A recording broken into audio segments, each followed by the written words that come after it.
Because let's remember, this is owned by the abbey. So even monks and nuns are keeping their own cows, their own sheep, their own horses, and that's the sort of thing they could even do themselves. They don't necessarily need peasants to do it. If you want milk and butter, that isn't something you can get from the store in the medieval period. You've got to get it from a cow. It reminds us that all communities probably have their own farm animals in the countryside. So you have a really great and impressive barn like this to keep your animals inside, and to also keep crops like hay for the winter. Farm animals aren't just important because of the products that they can give you. Farm animals in their own right are a type of machinery in the medieval period. And they also change over time in terms of what the most popular animal to use for what is. In the earlier medieval period, we start to see the heavy plow come into use. It's a great new technology that allows you to slice through the heavier, more clay-based soils that we have in Northern Europe. The heavy plow, as the name indicates, is kind of heavy. So in order to pull one, you're going to use teams of oxen. The oxen will have what we call an ox collar over their neck. This allows them to pull the plow along with the human behind it guiding it through the fields. Later in the medieval period, however, we come up with the horse collar. A horse collar means that you can use horses to plow instead of oxen. Previous to the invention of the horse collar, we weren't exactly sure how to have a horse pull a plow without suffocating them. Horses, although they are not as strong as oxen, are much faster, so they can pull a plow faster through the field, and it actually speeds the work up. Horses are also really useful in their own right. You can use them for transportation. You can use oxen to pull carts, but because they tire more easily, it's better to use horses. So if you have a horse collar instead of an ox collar, it means that you can reduce the amount of livestock that you have for plowing, and the livestock that you have is a little more useful. Peasantry generally also has one hitch in that it's definitively tied to nature. You can't make wheat sprout in January, so you're always going to have to be doing things at a specific time of year that benefit that. Doesn't matter how hard you try, it's not going to be time to slaughter a pig in the middle of July. It just doesn't work that way.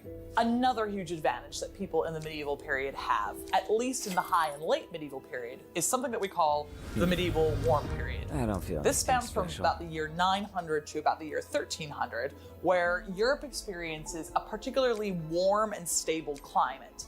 So suddenly, winters are a little bit shorter, summers are a little bit longer, and you have a larger growing period for things. We see this reflected in stuff like what is called the labors of the year. It's a typical medieval art trope. And if you see pictures of December, for example, you'll see peasants engaging in their normal December activities, which are slaughtering pigs and baking bread. But there's no snow on the ground.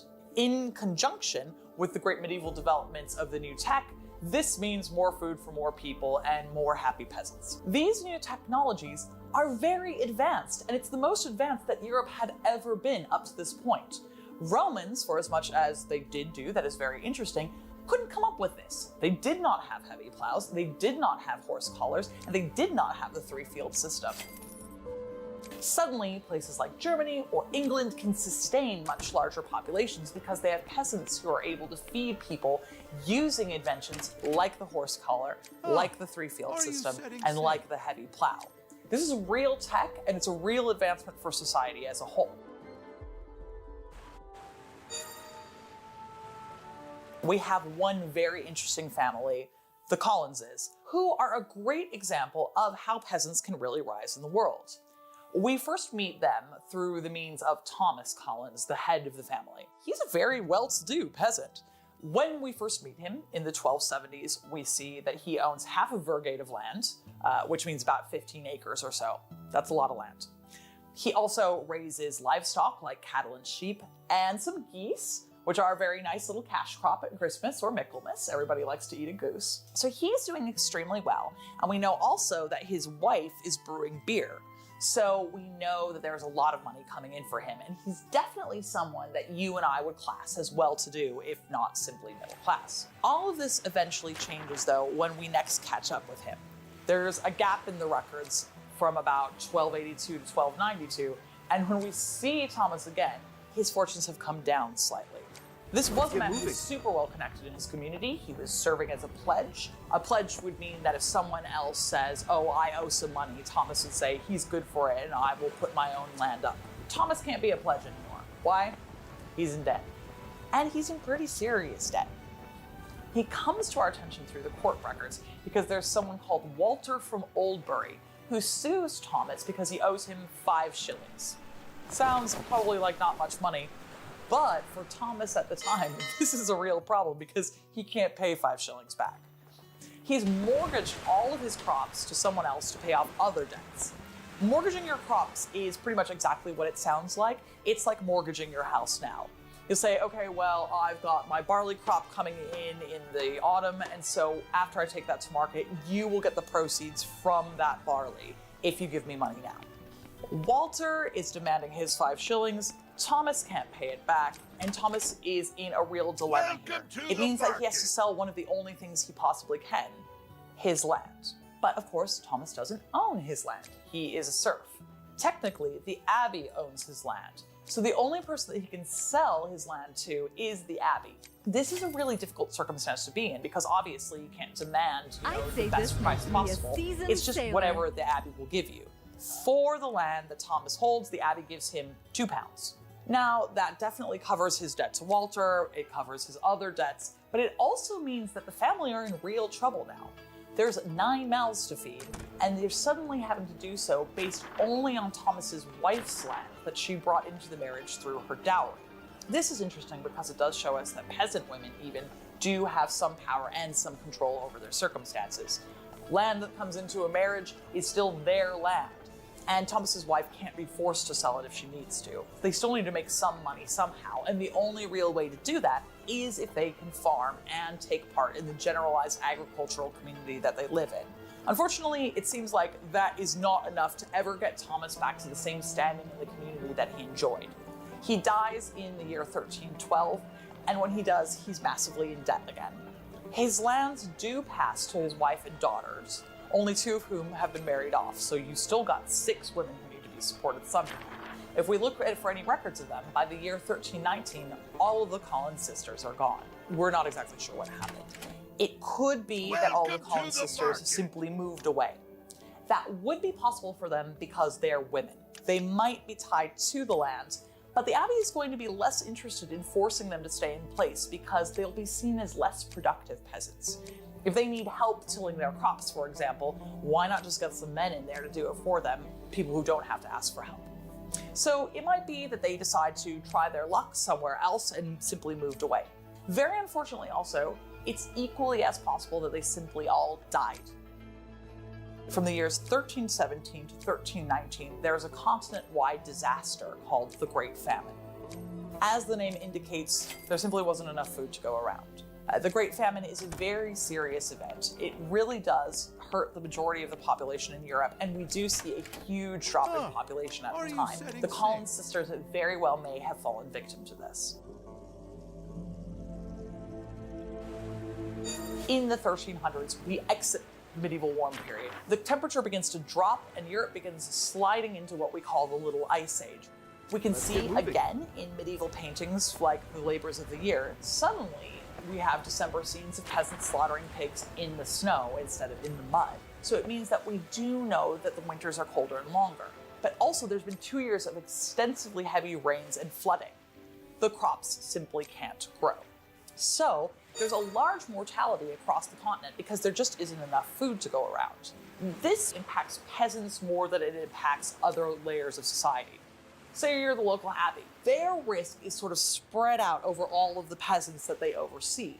Those peasants still have to pay them their rent, they still have to pay them their crops. So they're getting fewer crops in, but it's still some of everybody's crops instead of being completely dependent on one specific patch of land.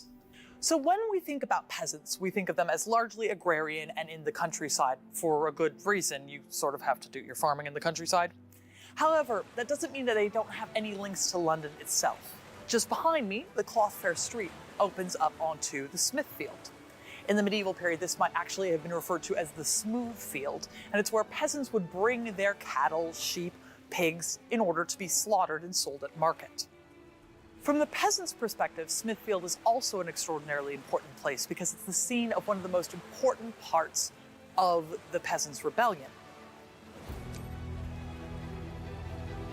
The Peasants' Rebellion in England is part of a series of peasants' rebellions that we see in the 14th century across the continent.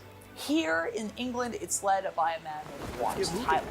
Wat Tyler is a peasant himself, but he's someone who thinks that he sees a world where peasants can take greater control. He's one of the first people that really starts arguing that there are generalized rights of men as a whole, and that peasants are more than just a sort of implement to till your land. They're people who deserve the same rights as we do. Also attached to Wat Tyler's rebellion is a man called John Ball. He's a popular preacher. And there's a very famous quote often attributed to John Ball that we think might be spurious, which is, "When Adam delved and Eve span, who was then a gentleman?" This idea is that Adam and Eve were not noble. Everyone has the same rights in God's eyes. So why is it that peasants have such a much more difficult shape in society? The peasants get together and they have an actual military rebellion. They famously come to London and besiege it. And they do really well, surprisingly. They take over London. They burn down the Savoy Palace, which is in the place of the Savoy here. Instead of looting all the goods from the Savoy Palace, though, they burn them all. They're not here to steal. They want to start a new society where everyone is on equal footing. They then come and meet up with the Lord Mayor of London on the Smithfield, led by their leader, Wat Tyler. Here, it's unclear exactly what happens, but some kind of scuffle breaks out and Wat Tyler is stabbed. He ends up dying. This is a huge blow to the Peasants' Rebellion because without a leader, they become much more fractious. There's no one really driving them forward with a real vision at this point in time. Eventually, the peasants are completely broken. King Richard II gives a very famous speech where he tells the peasants that they are rustics and rustics they will remain. He wants to make a point that peasants simply cannot see themselves as on equal footing with nobles or indeed himself, the king. They exist in order to give the nobility goods, and they have to know their place as rusticated. Here on the side of Smithfield Market, we finally have a memorial to the Peasants' Rebellion. I say now because it wasn't until 2015 that we had anything at all memorializing the Peasants' Revolt. This is despite the fact that the Peasants' Rebellion was something that affected the largest number of people in the 14th century at the time. I know I keep saying this, but it's 80% of the European population that are peasants. So the Peasants' Rebellion is one of the most important things in the lives of average people in England in the 14th century. Despite this, we still don't tend to treat peasants as though they're worthy of remembrance or important enough for it. All of this is particularly interesting because one of the things that we see after the years of famine, after the years of Black Death, is that within society, peasants live in a much more marginal position. Much stronger now. And this is how medieval society likes it. Nobles simply don't want to give up their very privileged position in society. Nor does the church. The church can't have hundreds of monks copying away in scriptoria if they can't be fed. Nobles can't spend all of their day learning how to sword fight if they have to be tilling fields. They depend on a certain class of person not having any choice in the matter. One of the frustrating things when we're trying to uncover the history of peasants in the medieval period is it's so difficult to find it. If they're 80% of the population, why is it that I have to come to a nunnery in order to find a barn? Their lands change hands all the time. And in fact, a lot of the time, their lands aren't their lands. So if you build a building, it's not necessarily going to be handed down through generations to come in your family. It might get taken over by someone like an abbey. Here at abbeys, we can uncover what it might be like for peasants more directly because they are held in the hands of the incredibly rich. Interestingly, here at Denny Abbey, one of the reasons why we have this great old barn is because after the dissolution of the monasteries, this is actually handed back over to farmers. Buildings like this are huge, monumental, and really important. So you wouldn't tear something like this down. Especially not if you're an industrious farmer trying to make their way in the world. You'll take a huge barn like this if it's handed to you. It can be frustrating for us as historians or people who want to know more about medieval lives that we don't get to hear directly from peasants, that they are kind of considered not important enough to conserve their history. So it's our job to uncover the evidence of their tech, their lives, and their buildings where we can find it. That's why it's important to come to places like Denny Abbey to remember the people whose stories we don't hear from.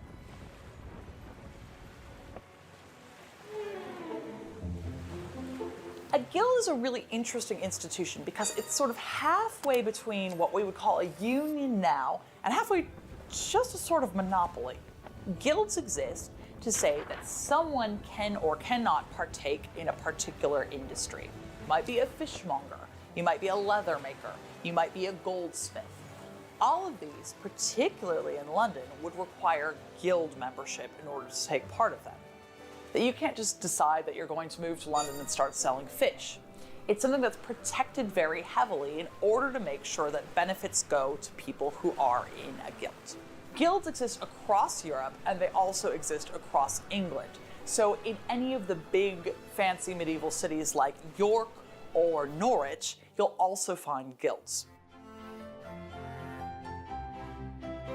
Everyone loves We're here in the Grocer's Hall to talk about the second most important guild in London in the 14th century. That is the grocers. As the name indicates, they sell things in gross. Well, what does that mean? Specifically, when we're talking about the grocers, we're not talking about groceries in the way that we think now.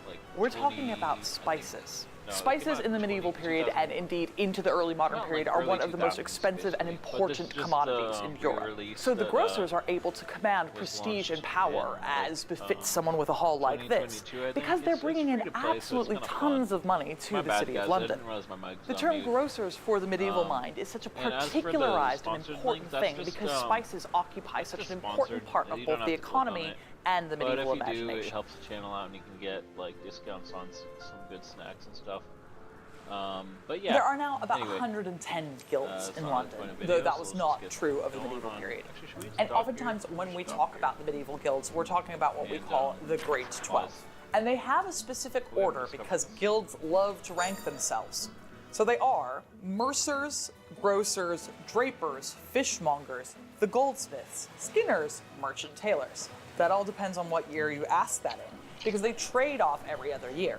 Both of the guilds were incorporated in the year 1327, and we don't know who was incorporated first. Let's get moving. 8, the haberdashers, then the salters, then the ironmongers, then the vintners, and then the clothworkers. All of these people have associations overseeing their particular trade and making sure only some people can come in and out. Beyond trade, these are also massively politically important people. In order to be a part of a guild, you also have to agree to be a city alderman, which means that you are one of the people who votes for and can become the Lord Mayor. The fact that London has a mayor is really interesting in and of itself, and it's specifically tied to the power and prestige of guilds. They are seen as so rich and influential that they need to have a say in royal matters. So the Mayor of London speaks for London in general, but what that means is that he's actually speaking for the guilds in front of the king and on par with members of the nobility. The Grocers Guild specifically, up until the year 1345, had already contributed 10 mayors of the city of London. This is just a little taste of exactly where power presides in the city.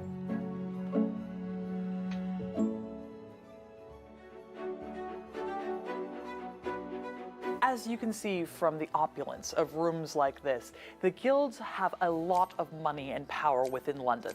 This isn't just because they control specific trades, but because they actually own a lot of the property in London itself. If you're inside the city wall of London, you're in London. If you're outside of it, you're not.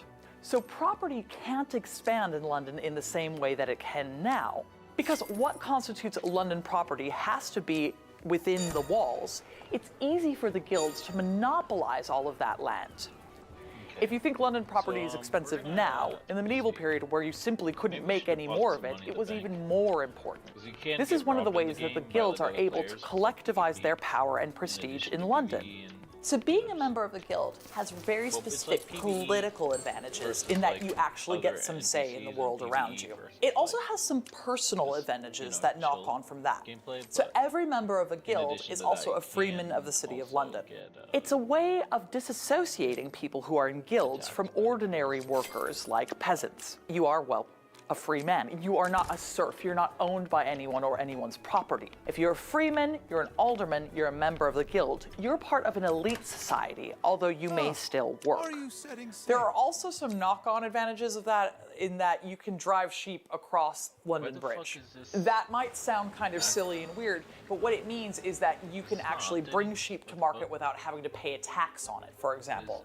Any peasants from the countryside who want to sell sheep for slaughter at Smithfield Market or who want to sell on their wool will have to pay a tax when they bring their sheep across London Bridge. If you're a freeman, no such fee applies to you. So it's ways like these that freemen can make more and more money, more and more easily than their compatriots who might be unfree. Okay, there we go.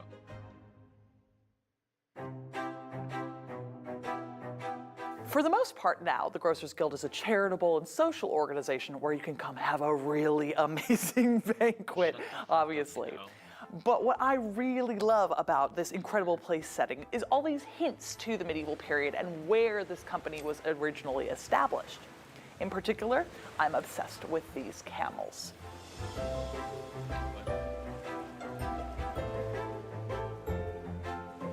Because they are an association that sells spices, the camel is inextricably linked in the minds of medieval people with the grocers. For them, spices are something that come in over the Silk Road from the east. Maybe these spices are coming all the way from East Asia. We know that there are, for example, Indonesian spices in regular use in medieval Europe. Maybe they simply have come from the Near East. There's something that's come through Jerusalem, for example. Either way, when medieval people think about spices, they think about camels. And that's why it's an integral part of the Grocers Association symbols. You'll find it on their livery, you'll find it on this table, you'll find it on the carpet in this room. And always you'll see that the camels are set up to be coming from the east. So here is where we would have the chairman of the table sit, and all of the camels look as though they're coming from the east from that perspective. I really love this bit of the medieval imagination persevering into the modern period. And also they're just really cute. Here on the table, we also have some nice hints about what the organization used to do. We have this lovely gavel to call any of the proceedings to order. And over here, we have the seal from the barge. Why would a guild have a barge? Well, in the medieval period, there's only one bridge in and out of the city, London Bridge. And it's actually somewhere where people live as well. It's much, much smaller than it is now. So it could take forever to get back and forth across to Southwark. An important company like the Grocers would have their own barge. Shut the fuck up. I don't care. As Celtic Gaul was subjugated by Caesar's brutal campaigns and incorporated into the empire, another key chapter was unfolding in the development of the future nation of France. Gaul would lose its autonomy.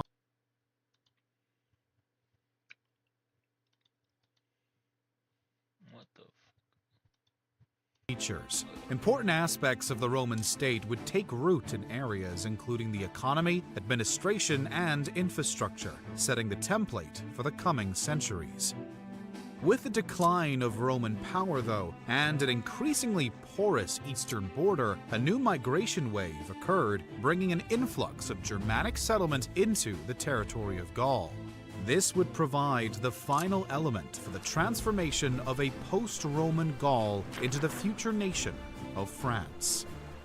While Celtic tribes had been pushed out of Italy following the Battle of Telamon in 225 BC, their control over the modern-day region of France remained largely intact. However, dynamics had been gradually changing in the centuries following Brennus' sack of Rome, with the power balance shifting against the Celtic tribes. This can be seen in the turning of the tables, with Rome pushing north of its traditional borders in the First Transalpine War of 125 to 121 BC. This was territory within modern-day northern Italy, long held by Celtic groups, and the Romans were determined to seize it. Strategic objectives aside, it was also part punishment for some Gallic tribes allying with Hannibal in his devastating wars against Rome. The successful completion of this campaign by Quintus Fabius Maximus over the Allobroge and Arverni tribes led to the establishment of the province of Gallia Narbonensis and Provincia Nostra, meaning our province. This was Rome's first province north of the Alps and marked a significant turning point in the history of the future nation of France, with Gallic territory now up for grabs from an expansionist Rome. This appetite was only compounded by the proven value of this new province. For one, it gave Rome a land bridge to its territories in Hispania. Second, it created a buffer zone to protect the Italian heartland from a repeat of Brennus's onslaught on the capital, a traumatic event which had etched itself into the collective memory of Rome. Lastly, it provided economic value by establishing new trade routes and drawing the rich Greek outpost of Massalia, modern-day Marseille, into the Roman fold. This expansion led on to the establishment of the city of Narbonne, built along the first Roman road constructed in Gaul, with the province helping cement Roman control of the Mediterranean trade routes.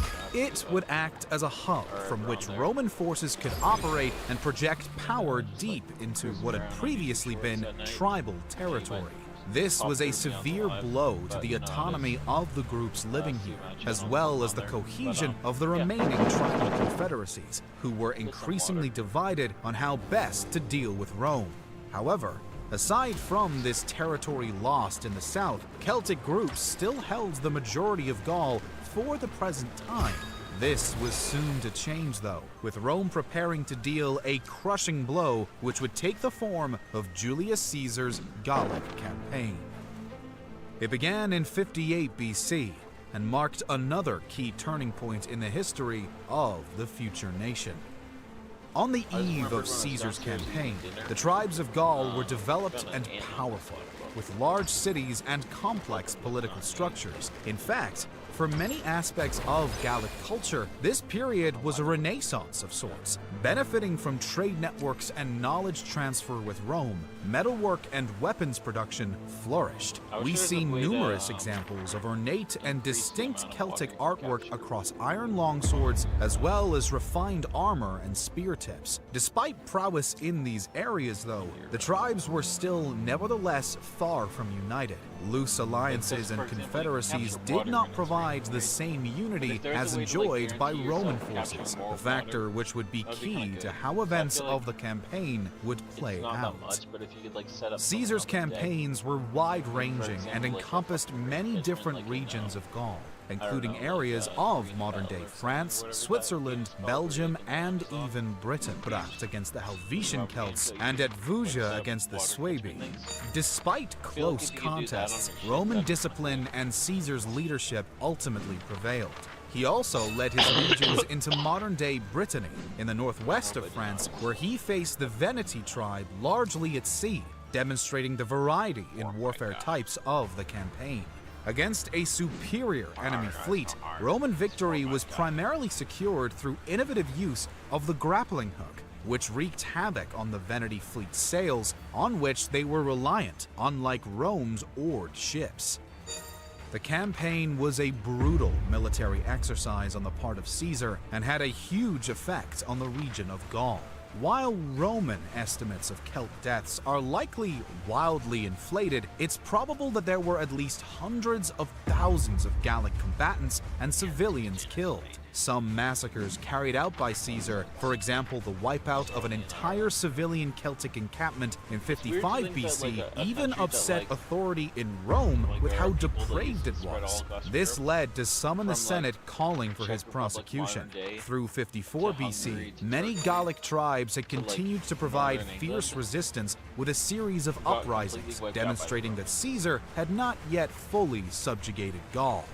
He responded ferociously, focusing not just on victories in pitched battles, but also on the destruction of many as functioning groups targeting livestock, agriculture, and taking slaves with raiding parties. This would prove largely successful, with northern Gaul mostly pacified through the following years. However, the Celts of future France were not yet ready to completely give up, and would make one last valiant attempt at resistance.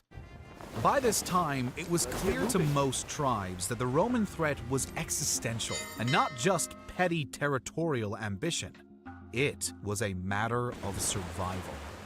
In response, and somewhat belatedly, the respected chief Vercingetorix attempted to rally the remaining Celtic resistance under one banner, a far more effective way to face Roman forces. He was the charismatic king of the Arverni tribe, and it was with him that the final large-scale act of resistance would take place. In a testament to his leadership, Vercingetorix had mustered a large Celtic coalition bridging tribal divides. After two initial battles with Roman forces resulting in a victory apiece, the revolt would come to its climactic head at Alesia, in modern-day Burgundy.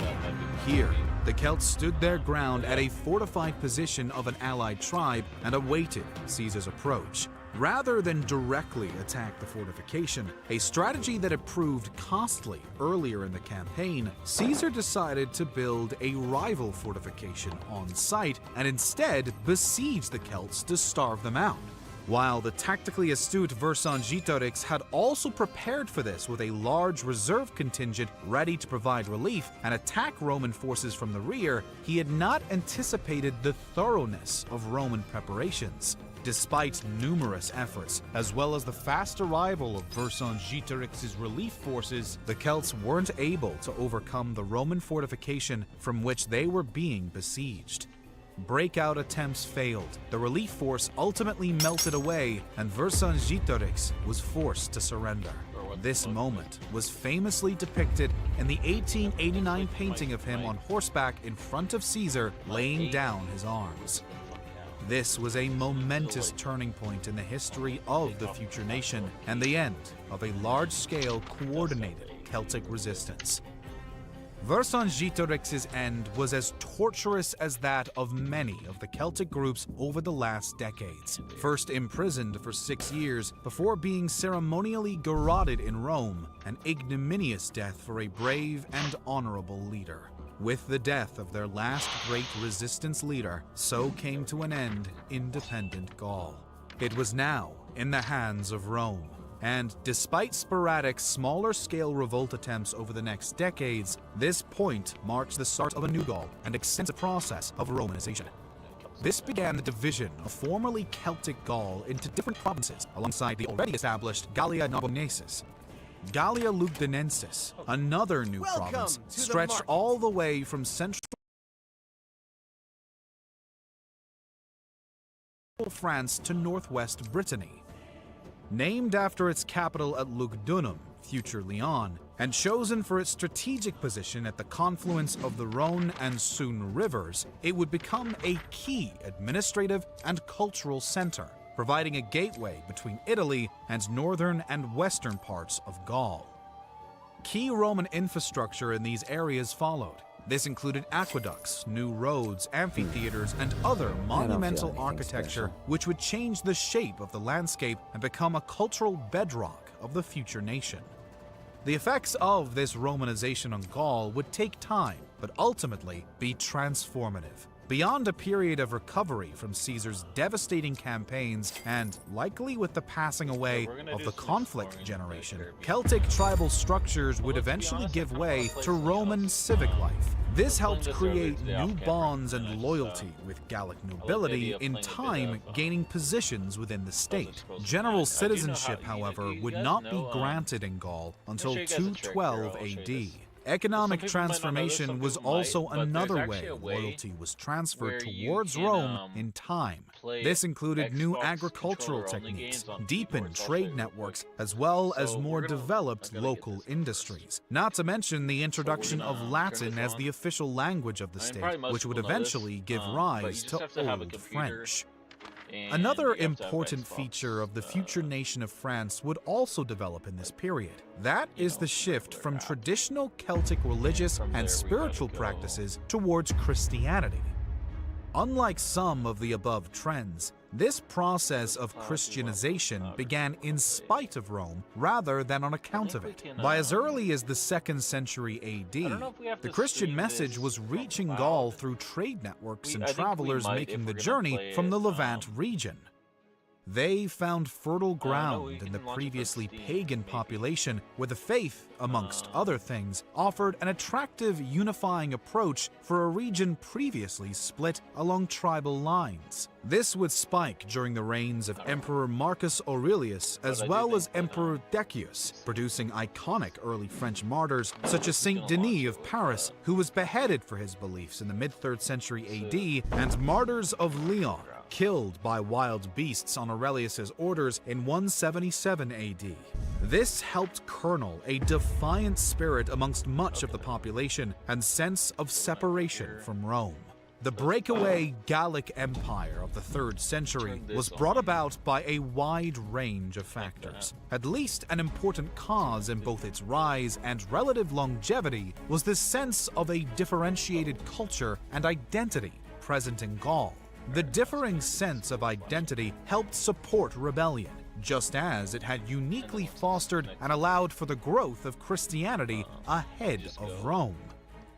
Whilst Postumus's breakaway empire was eventually put down and Gaul restored to central authority, this theme of rebellion and an increasing sense of separation with Rome would continue to grow. This works for pretty much most. The games. Bagaude I've tried rebellions of the 3rd to 5th this one, centuries yeah, were another support face of support this, and separatism. support Led by predominantly peasants in Western France, they rallied against many harsh aspects of the late Roman system on the poor agricultural class. Whilst never proving much more than a thorn in the side of Roman authority, they were nonetheless persistent, with their uprisings occurring over multiple centuries. They also served to demonstrate this fierce defiance amongst many sectors of the population of Gaul, which remained long after the defeat of Vercingetorix.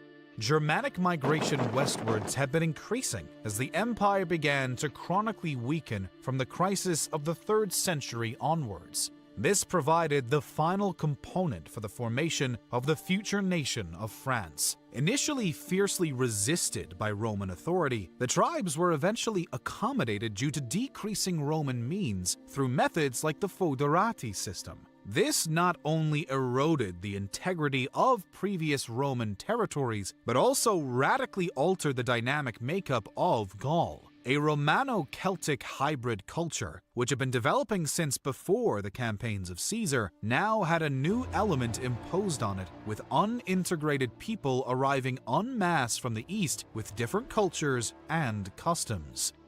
As the disintegration of the Roman Empire gathered pace through the 5th century, one dominant power gave way to another.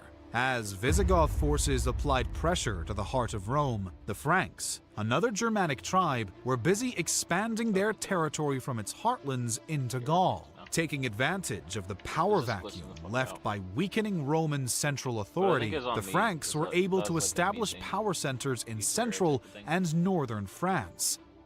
As Rome crumbled away, these new kingdoms would be consolidated and expanded. First under Childeric, then his son Clovis I of the Merovingian dynasty. He would play a key role in asserting Frankish dominance, with all of northern Gaul under his authority by 494 AD. He would also convert to Christianity around 496 AD, which helped close a cultural divide between his men and the Gallic populations he sought to rule over, as well as gaining approval of the Central Catholic Church. A new process of integration would occur over the next period, with these Germanic tribes laying the final foundations for the future nation, a certain Francia, which would take after the name of the Franks themselves. Through the years of the brutal subjugation at the hands of Caesar and on to centuries as a core part of the Roman Empire, Gaul nevertheless was able to maintain its independent spirit and unique identity. Celtic culture may have been hybridized, but the legacy of notorious resistance leaders like Vercingetorix lived on. While Gaul would become a prosperous part of the Roman Empire, there were nevertheless sporadic unrest, as seen in early Celtic revolts and the later Bagaude rebellions. The final influx of the Germanic tribes from the east would provide a challenge for the population of Gaul, but ultimately also the final component for the rise of the French nation. The Franks were ready to replace the crumbled Roman power structure with their own, and alongside a conversion to Christianity, which aligns them with the beliefs of the Gallic population, the stage was set for a new chapter in the history of France.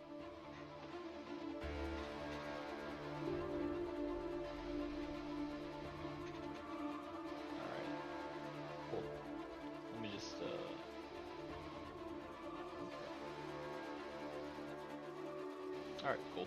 We're good. Let me change the input now for the game. Sorry about that, guys. I forgot to do that real quick.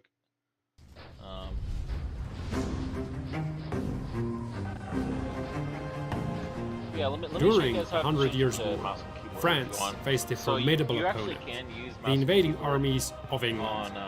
The maybe I'll English show this relied once on more a before I distinctive chat. tactical system that combined the devastating firepower of their longbowmen Yeah, I'll probably show this with more the to more people in chat, steadfastness but of I don't heavily know, probably. armed men-at-arms. Time and again, even numerically superior French armies struggled against this deadly combination. French commanders desperately I tried kinda to do search prefer for to a play way with mouse to and counter keyboard. the English tactics, But I've gotten used and to paid dearly for every attempt. controller. In this video, we'll explore 8 of the most significant battles from the early stages of the 100 Years' War. We'll see how exactly I only the have English YouTube system chat worked in open, guys, so practice, if you're watching how on the French Twitch or tried to Kick, counter it, I'm and sorry, how they I eventually I discovered can't a way have to all hold their those own open or against the it'll crash my invaders live. from across the channel. So I would like to monitor and like check on what you guys are saying and like hang out with you guys, but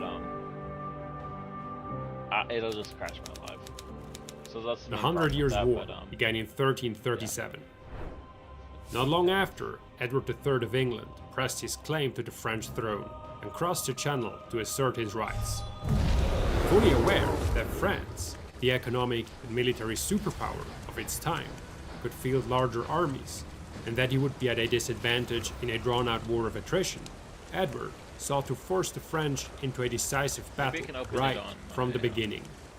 He was confident that his troops could prevail against the armies of heavily armed French knights in open field, because England had developed a very effective tactical system I in like its the new wars look of against the YouTube Scots. Studio, by the way. It's pretty cool. After a spectacularly failed cavalry charge against the Scottish infantry at the Battle of Bannockburn in 1314, the English adapted their tactics. Instead of knights on horseback, they now relied on a combination of dismounted men-at-arms and longbowmen, a combination that proved its effectiveness at the battles of Duplain Moor in 1332 and Halidon Hill in 1333. At Halidon Hill, the English took up a strong position atop a hill, forcing the Scots to attack across marshy ground, up the slope and through a storm of longbowmen's arrows. When the exhausted and battered attackers reached the English line, the dismounted men-at-arms blocked their advance, while the archers caught them in a deadly crossfire. The battle was brief, but brutal. When the Scots broke and fled, the men-at-arms remounted and chased them off the field, crushing the last remnants We might go of do something a resistance. bit more interesting than this in a little bit, but I just wanted, I don't know. Just want to relax. And By the time the for a English second. arrived in France, news of the Scots' defeats had reached the French king, Philip VI. He knew just how effective English tactics could be, and despite Edward's efforts, he avoided open battle, even when the two kings met in the field in 1339. Edward took up a strong defensive position on a hill between the villages of La Capelle and La Flamongerie, securing the front of his army with a ditch and field fortifications. Behind these defenses, the dismounted men-at-arms formed 3 solid blocks, each flanked by archers. This shows how crucial the careful selection of a strong defensive position was to the success of the English tactics. At La Flamongerie, however, it became clear that a position could be so strong that it became a deterrent. When Philip's scouts reported the English deployment, he abandoned the attack and instead dug in behind a line of abatis, field fortifications made of sharpened tree trunks and branches.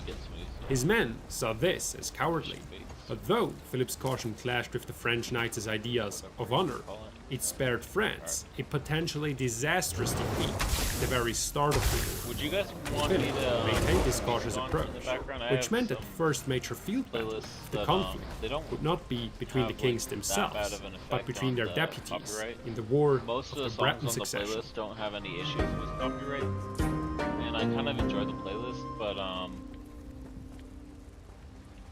there are a few that will give me a copyright strike. But if I'm live, it's not a huge deal. Between Because, if I'm 1341 live and and the video does good, 1345, several copyright truces isn't a big deal at interrupted the war between England and France. During this period, the focus shifted to the War of the Breton Succession, which became a kind of proxy conflict. Two men were contenders to succeed John III, the recently deceased Duke of Brittany, John of Montfort, John III's half-brother, and Charles of Blois, the husband of John's niece and Philip VI's nephew. Naturally, Philip VI supported Charles of Blois, while Edward III backed John of Montfort. To support his candidate, Edward Alright, we're sent gonna go William de craft some Bohun, medium the armor. first Earl of Northampton, to Brittany. He landed at Brest in the summer of 1342, liberated the besieged city, and set out to capture the fortress of Morlaix. Charles of Blois, who had initially retreated, soon realized he had more than We're gonna go twice back the to strength Aragon of his opponent and gave and, chase. try and When complete the Earl of the Northampton learned I that wanna the get the full Franco-Breton map army was approaching, he lifted the siege that and took up a starting zone. position on the edge of a So grove. that's my goal for today. His force of nearly 5,000 Maybe not men today, but just for the fortified next the couple area lives. with traps, So they're not cleverly gonna be, like, super camouflaged late with tonight, hay or up and super late undergrowth. tonight, but, The exact formations sorry, and live course of the super late battle tonight, are but, unclear, but chroniclers report that the English men-at-arms fought dismounted. I will be live for a First, decent they while, were so attacked that's by good. Blois's knights on horseback, trouble. likely on the flanks, where the So it's archers Friday, inflicted heavy losses. And I got some chips The and French queso then left pressed over on from dinner, against the center, and where the why fuck traps not? took their So toll. there you go. Despite these obstacles, the French continued their advance and clashed with the English line in a brutal hand-to-hand fight. After several hours of fierce combat, the English emerged victorious.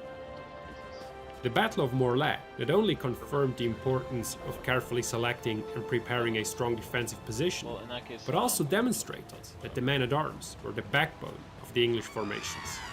No matter how relentless the hail of arrows from the archers, the enemy almost always reached the English front line. It was the steadfast men-at-arms who decided the battle's outcome. Without this human wall, the lightly armored archers would have little chance against a direct assault. So the English tactics relied on a kind of symbiosis. The archers weakened the enemy before they reached the men-at-arms, and the men-at-arms stopped the attackers, shielded the archers, and ultimately finished the enemy off. At Morlaix, English tactics proved their worth on French soil for the first time. Charles of Blois, one of France's most capable commanders, like this took the guy's lesson to French heart and hence and his immediately French bias began searching for a way to towards the counter the history, English 'cause system. I watch his stuff The results before. of his efforts became I don't clear know if he's 4 actually years French, later, but I mean, he's the got Battle pretty good of documentaries, Saint-Paul so de Léon. I kind of like it. I'm gonna play some tunes, guys. What do you think about that? Some bardcore shit. Fuck yeah. In 1345, Edward III broke the truce with France, which was supposed to last until the summer of 1346. He sent troops to Brittany to repel Charles of Blois and secure a potential bridgehead to land his next invasion army. After initial successes, the campaign stalled, as the English failed to capture a port in northern Brittany.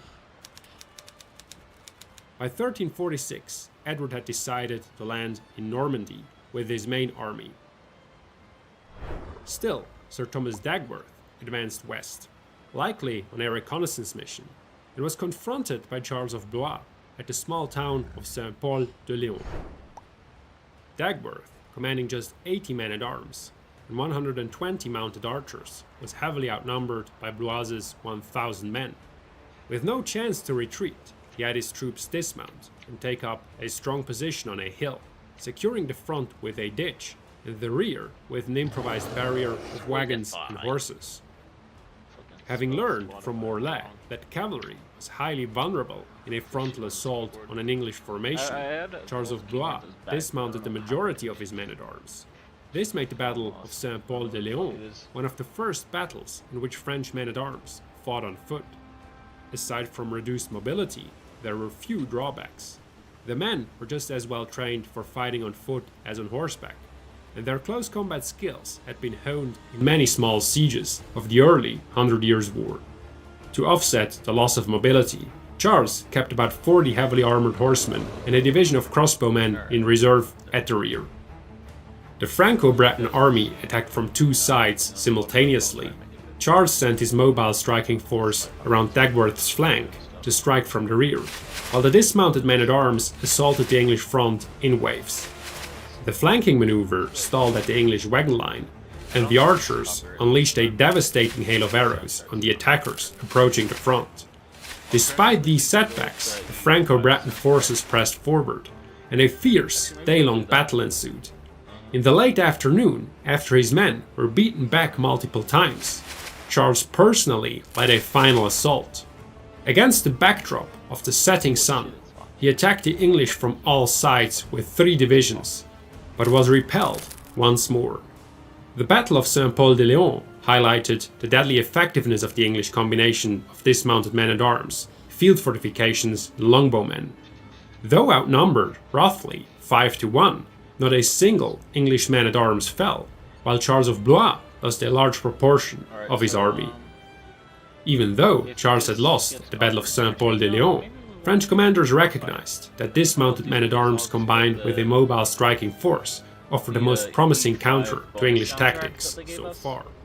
Nevertheless, this approach would be put to the test when the first major field battle of the 100 Years' War took place just a few weeks later. So, yeah, okay. A quick book recommendation before we go on. Bernard Cornwell's Grail Quest is a fantastic, well-researched historical fiction series that brings the battles of the early 100 Years' War to life. If you want to check it out, there's a link down below. Buying through that link gives us a small commission and no extra cost to you, and really helps the channel. Prefer audiobooks? You can also grab it on Audible through our link and get a free audiobook. All links are in the description and pinned comment. Thanks for considering it, and now back to the video.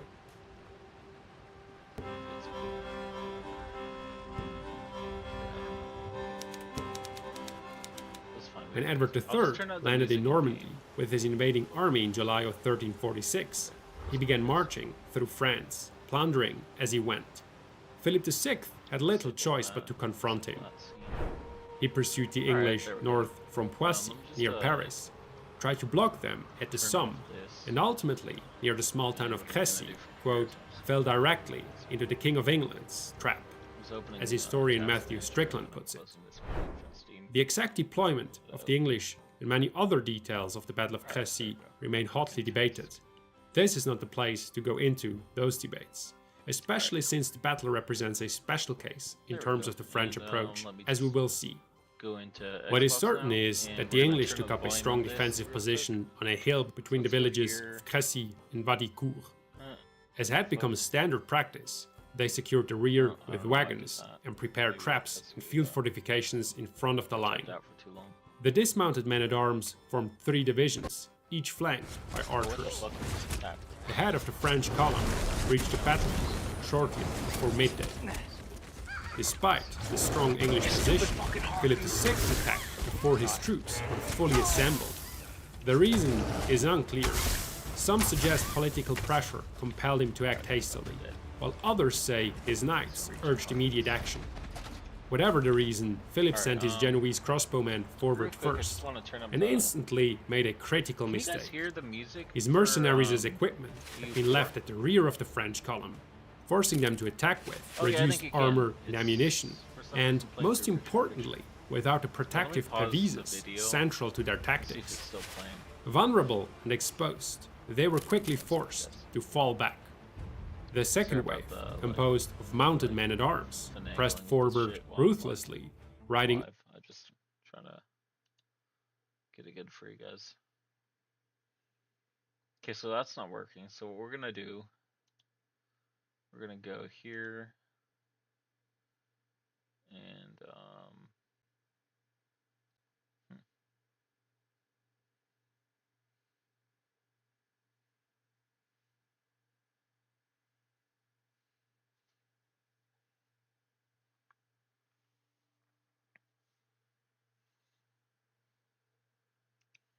Yeah, I actually don't know why we're still hearing the music.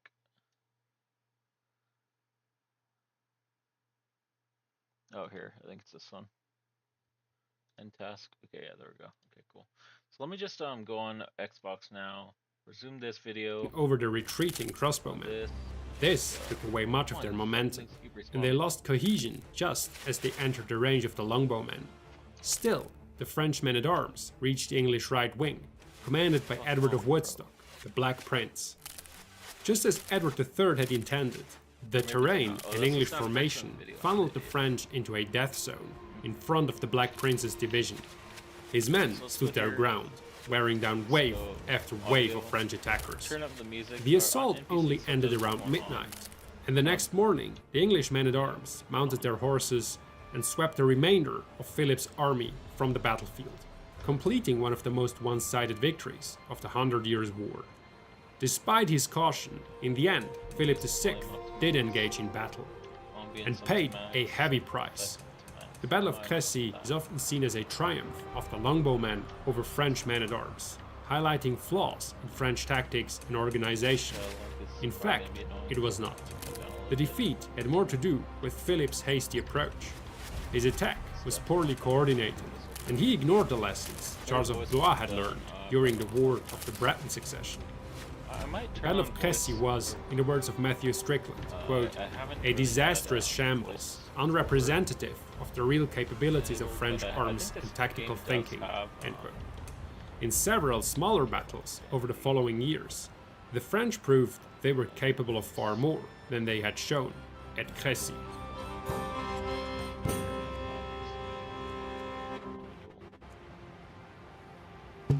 Like, I'll duel someone who's close to my level, or even a little bit above it, but I'm not going to do it. In 1349, Thomas Coke, the English seneschal of Gascony, was ambushed near the village of Lunalong. He immediately ordered his men-at-arms and archers to dismount and take up a strong position on a hill. The French, led by Jean de Lille, and outnumbering them roughly 3-1, attacked confidently. One division rode around the Anglo-Gascon troops to strike at their rear, while two others assaulted from the front. The troops that bypassed the English managed to seize some horses and baggage, but the frontal attackers met fierce resistance. The horses, making it through the hail of arrows, were mercilessly impaled on the spears of the dismounted men-at-arms. By evening, when Jean de Lille called off the attack, 300 of his men had fallen. The battle confirmed once and for all that frontal cavalry charges against well-deployed English troops were virtually suicidal. The combination of dismounted men-at-arms and mounted shock troops now quickly spread from Brittany into the rest of France. But he's like, not really like the worst kind of villain stealth archer you could In have. 1351, when Marshal Guy II de Nesle besieged the fortress of Saint-Jean-d'Angély, he intercepted a convoy of reinforcements at the bridge over the Charente River near Taillebourg. Following Charles of Blois' example, the Marshal dismounted the bulk of his men-at-arms, only keeping 2 cavalry reserves on the wings. He then prepared to attack both frontally and from the flanks.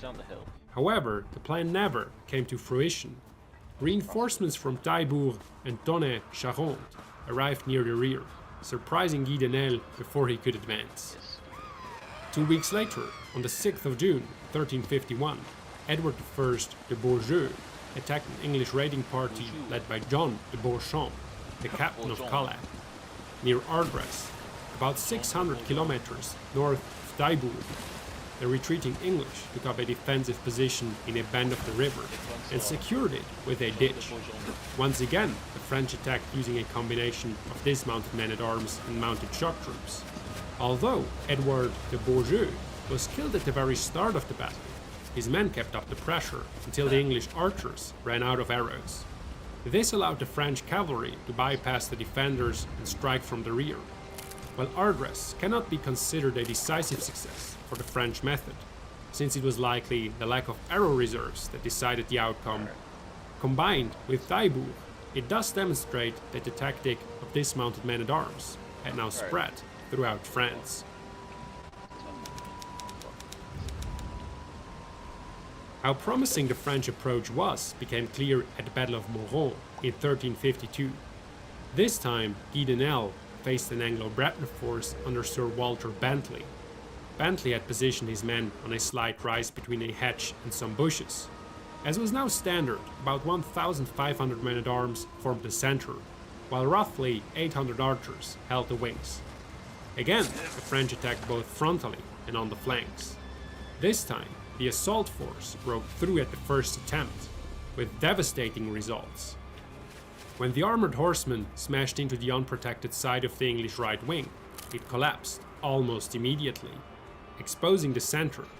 Meanwhile, the French men-at-arms fought their way through the bushes in front of the English position, attacking head-on and pressing the enemy against the hedge. Victory seemed within reach, until the French center suddenly faltered.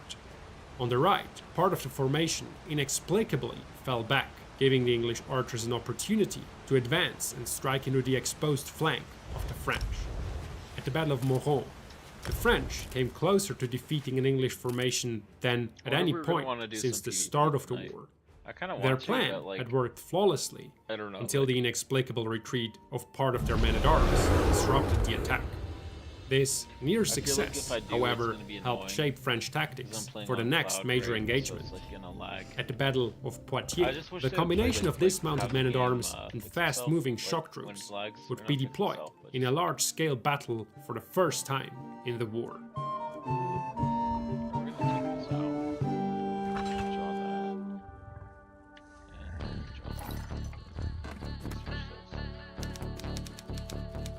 In 1356, the Black Prince led a chevauchée from Gascony north into Poitou. King John II pursued him and confronted the English south of Poitiers. Prince Edward, seizing a convenient opportunity for battle, chose a position perfectly suited to English tactics. A gentle slope with a few hedgerows lay in front of his troops, the forest of Noailles behind them, and the Mionson River to their left. On the right, the English built a barricade of wagons and brushwood. Edward deployed his troops in 3 divisions, with longbowmen forming the wings and securing the front. They dug trenches between the hedgerows and constructed field fortifications to strengthen their position.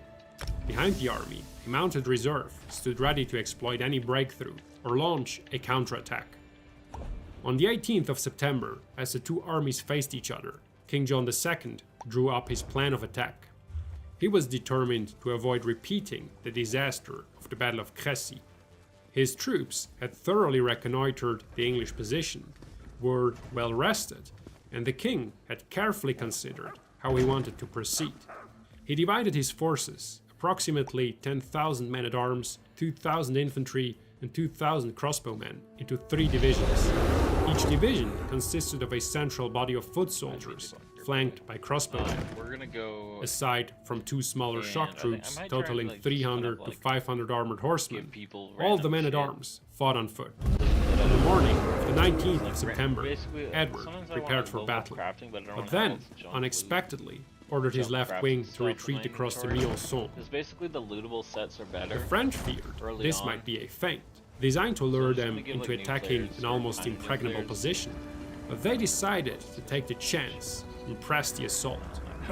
One group of mounted men skirted the hedge on the right, aiming to strike the side of the exposed English center, while another tried to force a gap through the bushes to attack the English right wing. When the first group reached the hedge, English archers caught them in a deadly crossfire.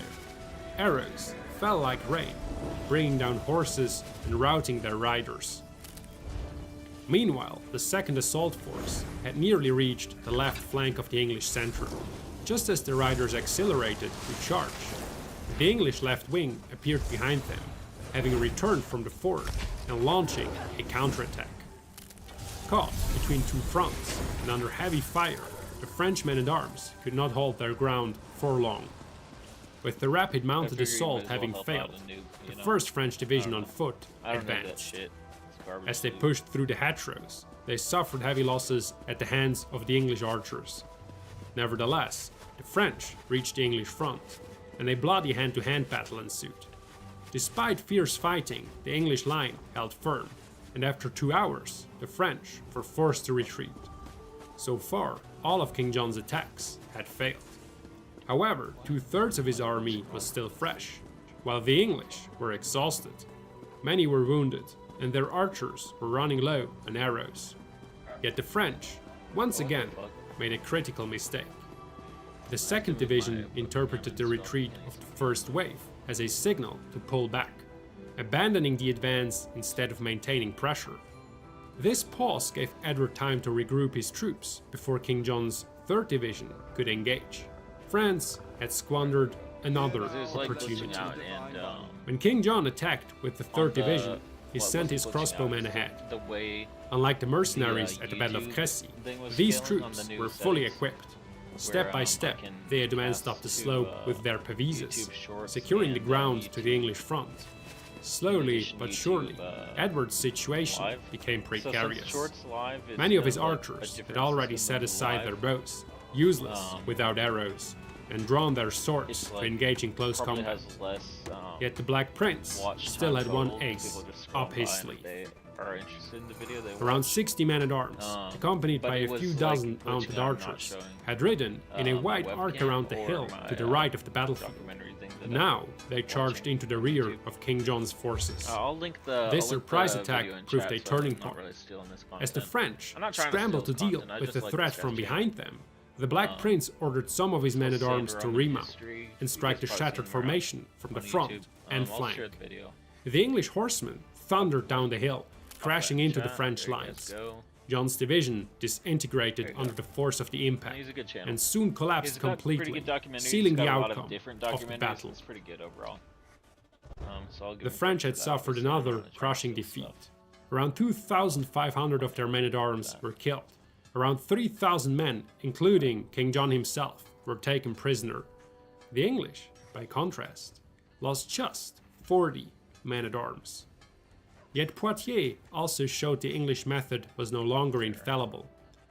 A full third of the French army had never struck a blow, and still the victory was far harder won than most English triumphs of the previous 20 years. In earlier battles, the first volleys of arrows often decided the outcome, but at Poitiers, the result remained uncertain even after 100 volleys. So this is for level 16, when the first phase of the 100 Years' War ended with the Peace of Bretigny in 1360, the French had still not found a reliable way to counter the English tactical system. However, their adaptations, both tactical and technical, had made them far better able to withstand the firepower of the English longbowmen. Dismounted men-at-arms were less vulnerable to arrows than mounted ones, and heavier armor and the increasing use of pavises gave them even more protection. At the same time, mounted shock troops provided a mobile element for flanking attacks. But although these changes reduced the effectiveness of the English longbowmen against French men-at-arms, they were still not enough to overcome the full strength of English tactics. I'm not sure It was only when the war resumed in 1369 that the French finally found a way to counter the English system. After the Battle of Poitiers, Charles V assumed control of the government, while his father remained a prisoner of the English. He realized the futility of continuing to counter the English tactics with direct confrontation, as it was not the most effective way to defeat them. The real underlying problem was that the English could plunder, raid and besiege French territory unhindered, if they were not stopped. While battles were the usual means to prevent this, they were not the only option. Instead, Charles V adopted a Fabian strategy, meaning he avoided major engagements, instead relying on attrition and indirect attacks. In sieges and small-scale skirmishes, the French were easily able to keep pace with the English. By 1374, they had recaptured nearly everything they had been forced to cede under the Peace of Bretigny. Yet Charles and his father recognized that lasting victory would require additional measures. In 1363, they began reforming the French armies, creating a modern war machine of their own. How these new powerful armies dealt with the English, however, is a topic for another video. To conclude, let me thank you for watching the video. I hope it's clear that this video took a lot of time and effort. We love to do this, but it's not easy and it takes a lot of resources. If you think these kinds of videos are worth your money, please consider supporting us on Patreon. It's a good way to support any creator. And for us, it means that we remain independent and can produce videos on topics that we like and that we think are important. So we don't have to cater to hype and trends, which in our opinion doesn't work well for a channel about history. Thank you. I know I can steal from this person over here. They always have good loot for some reason. So this person right here always has good loot. I don't know why. Just fire a loot table RGO type of thing. Oh Jesus, baby, come on.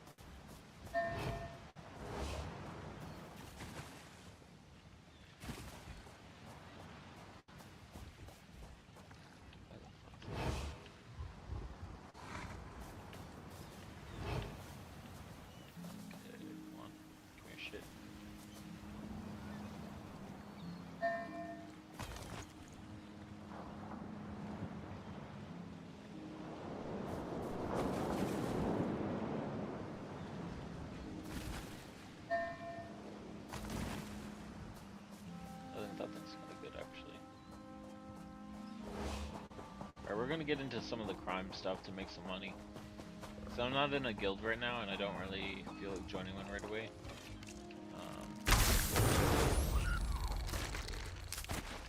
But I might at some point.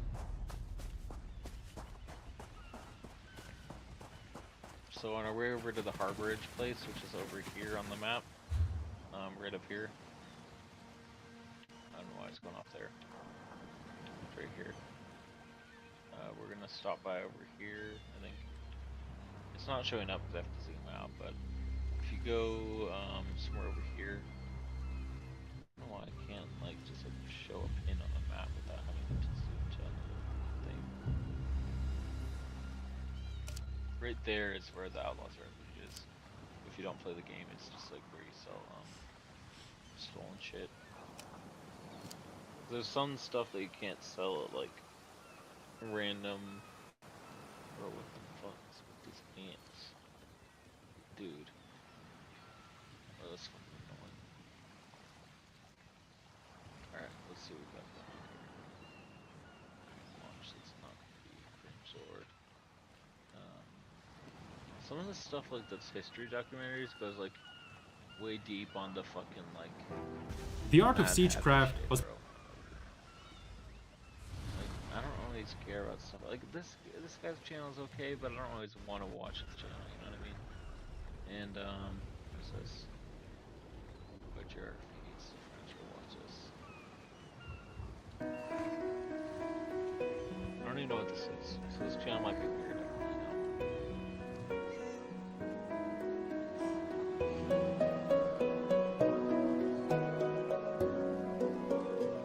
Hello everybody and welcome to this video, which is kindly sponsored by Squarespace.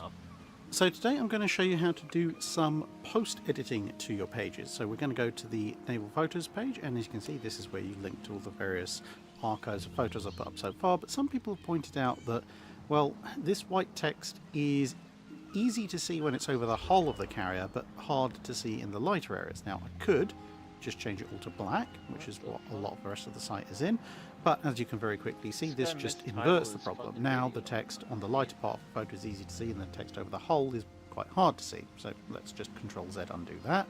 Maybe not. And instead we're going to go into Edit Section, and well, this is the whole section that we've inserted, but as you can see we've got various alignment bits and pieces, the overall color scheme, but we're going to go instead to the background. Text edit on a fucking web page. Good for you. No offense, dude, but like that's not what the video title was.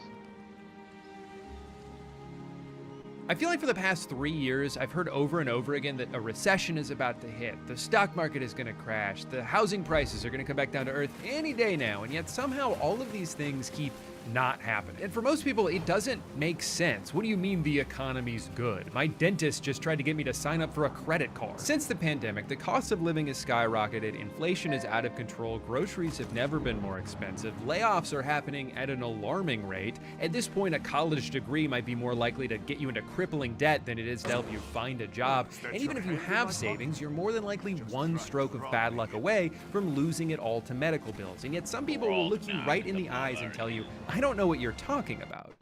The numbers are green. This guy's stupid. The problem is each of these people are kind of correct in their own way. This is the best the economy has ever been if you already have money. If you bought a house 5 years ago, there's a chance it's already doubled in value. If you invested in the S&P 500 in 2021, you could be up as much as 80%. And that's not like saying, you know, you'd be rich if you just bought Bitcoin in 1973. That's just the regular stock market. You didn't need to have some genius level of foresight to be able to do that. You just needed to already have a bunch of cash sitting around. And obviously for the overwhelming majority of people, that is not the case. If you're living paycheck to paycheck, you're not thinking about the stock market. If you're in your 20s, you haven't even been working long enough to save any money to invest. You don't get to benefit from rising home equity if you don't own a house. The only thing this graph represents to you is how much further away that dream is getting. Right now, the average age of home buyers is... Say before we keep watching this video, sometimes videos like this are doomerish.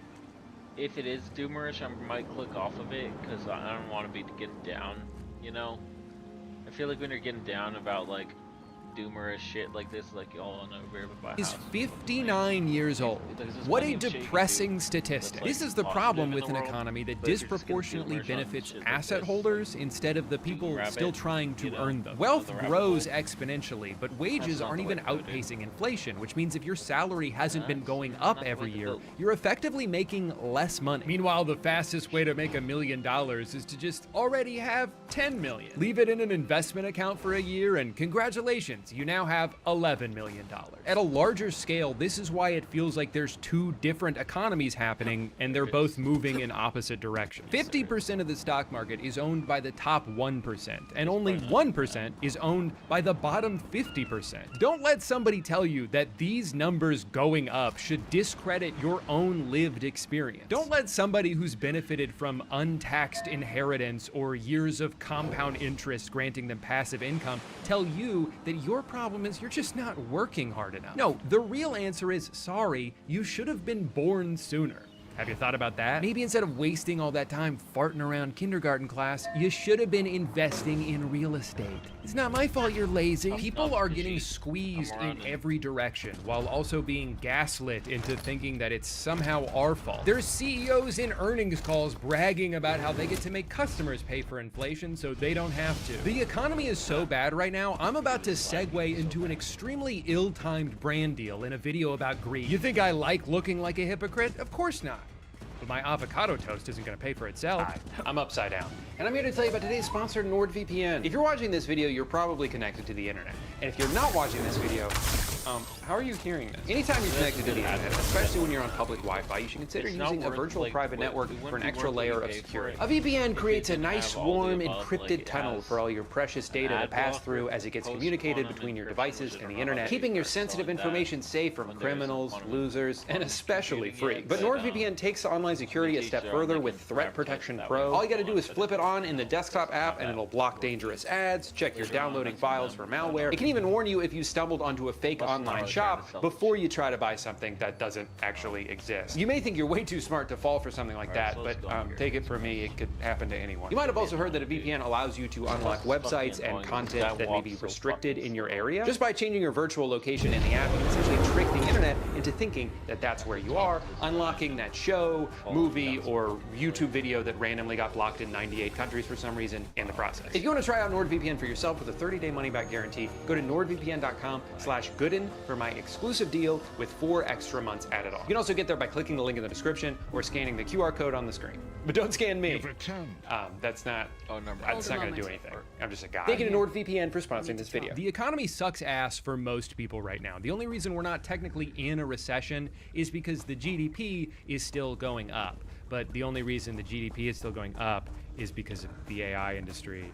But the only reason that even looks as good as it does is because a handful of companies are just like passing money back and forth. But there's no recession.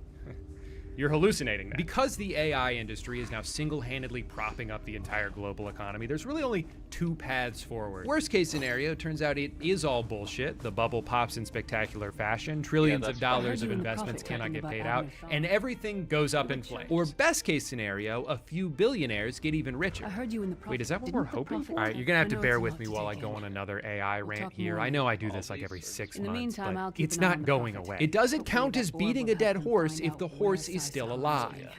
We gotta kill that horse first. People largely do not like AI and are worried about the future it imposes. It's currently being used to make a bunch of promises that almost no one asked for. The main appeal of it comes from corporations who see advancements in AI as a way to further reduce their dependence on human labor. The only thing cheaper than outsourcing jobs is just eliminating them altogether. The wet dream that soils the sheets of every CEO is a company that's somehow run entirely on its own, and they can just sit back and collect all the profits for themselves. No more dealing with pesky labor laws or health insurance or can I have Saturday off? My family died. No! Shut up! That's the eventual goal, and why they're all pouring billions of dollars into NVIDIA chips and data centers and cool shirts for Mark Zuckerberg. And in the meantime, we're stuck with ChatGPT, a humanized Google search designed to affirm whatever belief you share with it. So if you are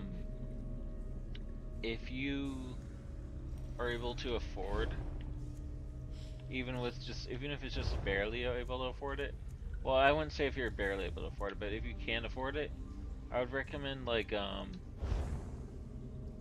don't know, I don't want to like say for people to buy stuff that's like they can't afford, but I've done pretty well by like starting a podcast. I don't like okay, I'm not gonna like advertise the podcast on here, but what I will say is you can make money with AI, not as a business, but just as a regular person. That's all I'm gonna say. And if you guys want, I will make a tutorial on how to do the podcast or how to set it up. It's literally just AI into TTS on Microsoft Clipchamp, and then, but yeah, I'll make a video guide on it later on if you want. But it's not too difficult at all. Anyway, I'll point that out later on in a video if you want. Let me know in chat if you want to see that, and I'll post a video on it. But yeah, let me resume this guy's video. Even if it's incredibly dangerous, or generative video apps that are already being used to trick people into thinking something happened that didn't actually happen. Awesome technology. I'm so glad this exists. And I think the best thing we can do to fight back against AI is to simply not engage with it. The problem is, even if you don't use these tools, if you live in certain parts of the country, you might be paying for them. There's been a lot of really good investigative journalism done on all these new data centers that are popping up around the country. Who's funding them and who's getting screwed over in the process. For example, some residents in New Jersey who noticed that their power bill kept going up, even though they were actually using less electricity than usual. Well, it turns out it's due to an overall supply cost. Basically, when the total amount of electricity usage in an area goes up, power companies tend to pass those higher costs onto their customers. And for the past several years, electricity usage has been skyrocketing, with over half of that increase coming solely from data centers. Your utility bill is going up because Elon Musk wants to pretend to have a girlfriend. You see, AI doesn't just exist in some theoretical space. It has to be trained on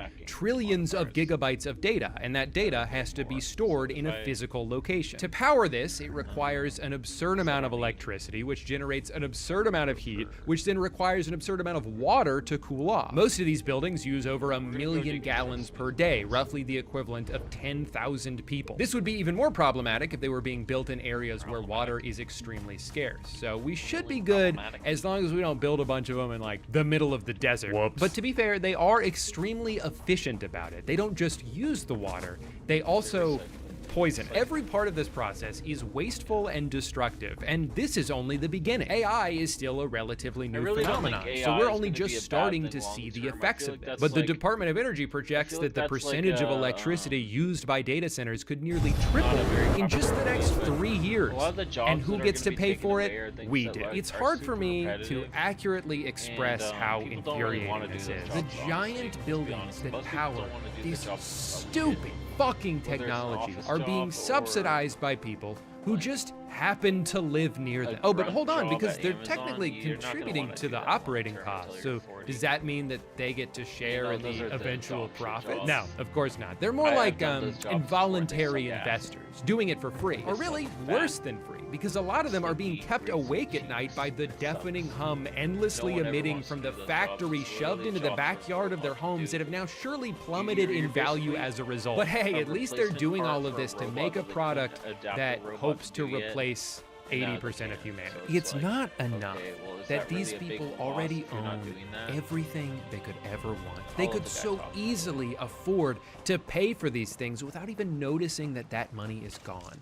But why would they do that when they could simply have poor people pay for it instead? Because nothing will ever be enough for them. You know, when a rich person makes some shady deal to screw over the working class, people will joke that they just need that money to buy their 4th yacht. And like, I don't even think it's that. They could buy 1,000 yachts and still not run out of money. They don't want to spend their wealth. They just want it to get bigger. It's the same obsession with seeing number go up that keeps me addicted to old school RuneScape, except the only life that's ruining is my own. What they have is a disease.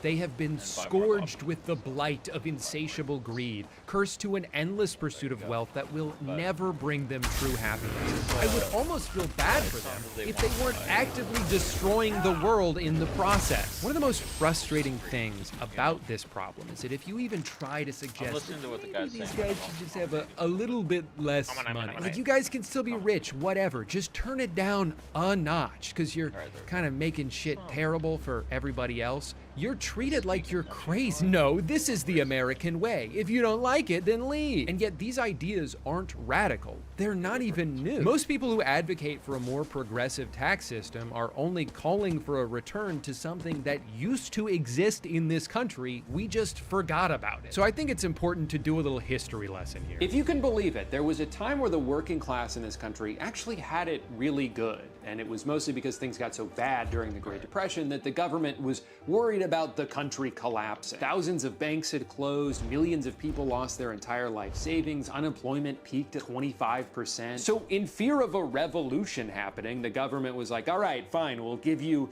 livable wages. Just please put that musket down. I don't like the way you're looking at me. So the New Deal was born, and with it came Social Security, better labor standards, the right to unionize, a national minimum wage, an 8-hour workday. And over the next 2 to 3 decades, America became the most prosperous country on earth. Productivity skyrocketed and wages rose with them. Extra profits weren't just redistributed to employees, but their employers were proud to do it. They would brag about how lucrative it was to work for them. Look, 37% of profits went to our employees last year because this is a team effort, and when we win, they win. In 1943, Johnson & Johnson puts out this mission statement that's like, here's our list of priorities in order. Customers number 1, we gotta make good products. Employees number 2, everyone who works here needs to feel valued and respected. Our community number 3, we all want to live in a better world, and as a company of our size, we feel like it's our responsibility to contribute to that however we can. And finally, all the way at the bottom, our shareholders can just have whatever's left. Of course, we need to make a profit to survive and grow, but that should just come naturally as a byproduct of focusing on these 3 tenets. Compared to modern corporate standards, this is all such a foreign concept that it almost sounds like it's coming from a fictional universe. But this actually happened. This was just America 70 years ago. Now, during this time, what do you think the tax rate was on the wealthiest Americans? For reference, in 2025, the highest income tax bracket is supposed to be around 24%, but because of how many ways there are to circumvent the rules, it often ends up being as little as 3%. For someone like Elon Musk, who doesn't take a salary from Tesla and instead just owns a large percentage of its stock,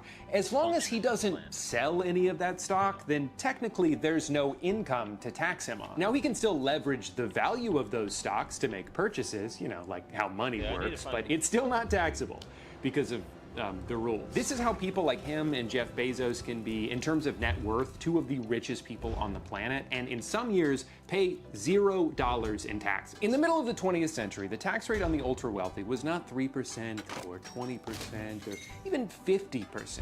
It was between 70 and 94%. It honestly sounds crazy, but even a lot of the people being taxed understood that it was necessary for society to continue to exist. And having a strong middle class was a crucial investment into the future of the country. But I don't know, man, I just think it's kind of interesting that during what's referred to as the golden age of capitalism, the government did a bunch of socialism. During the period of time that birthed the idea of the American dream, the government was taxing the absolute shit out of the richest Americans and using that money to provide jobs and welfare programs for everybody else. A single income household working a regular ass job could afford to start a family, buy a house, send their kids to college, and retire at a reasonable age. No wonder people who grew up then gush about capitalism the way they do, because for them, it was great. But at this point, it is disingenuous to use that time period as the example for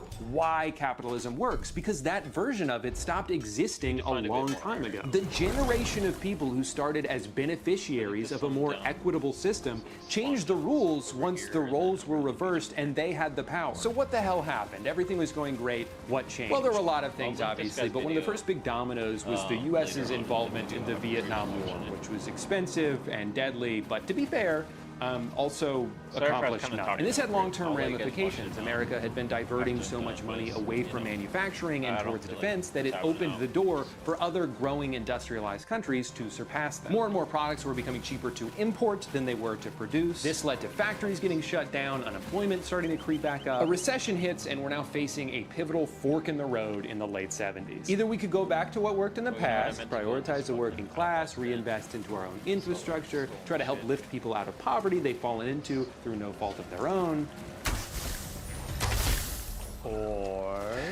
or we say, fuck the government, we don't owe you shit, we're stupid, isn't that right? I don't even know my own name. Exactly, the deal is you pay taxes and we don't do anything. And you like that, right? They like that? Sounds good to me. The prevailing philosophy throughout the 80s became trickle-down economics. The logic being, oh man, these rich people are really handcuffed. You know, I bet if we lower the corporate tax rate from 70 all the way to eventually 28%, then companies will use all that extra money to pay their employees more. I mean, if there's one thing we know about rich people is that they're always looking out for the little guy.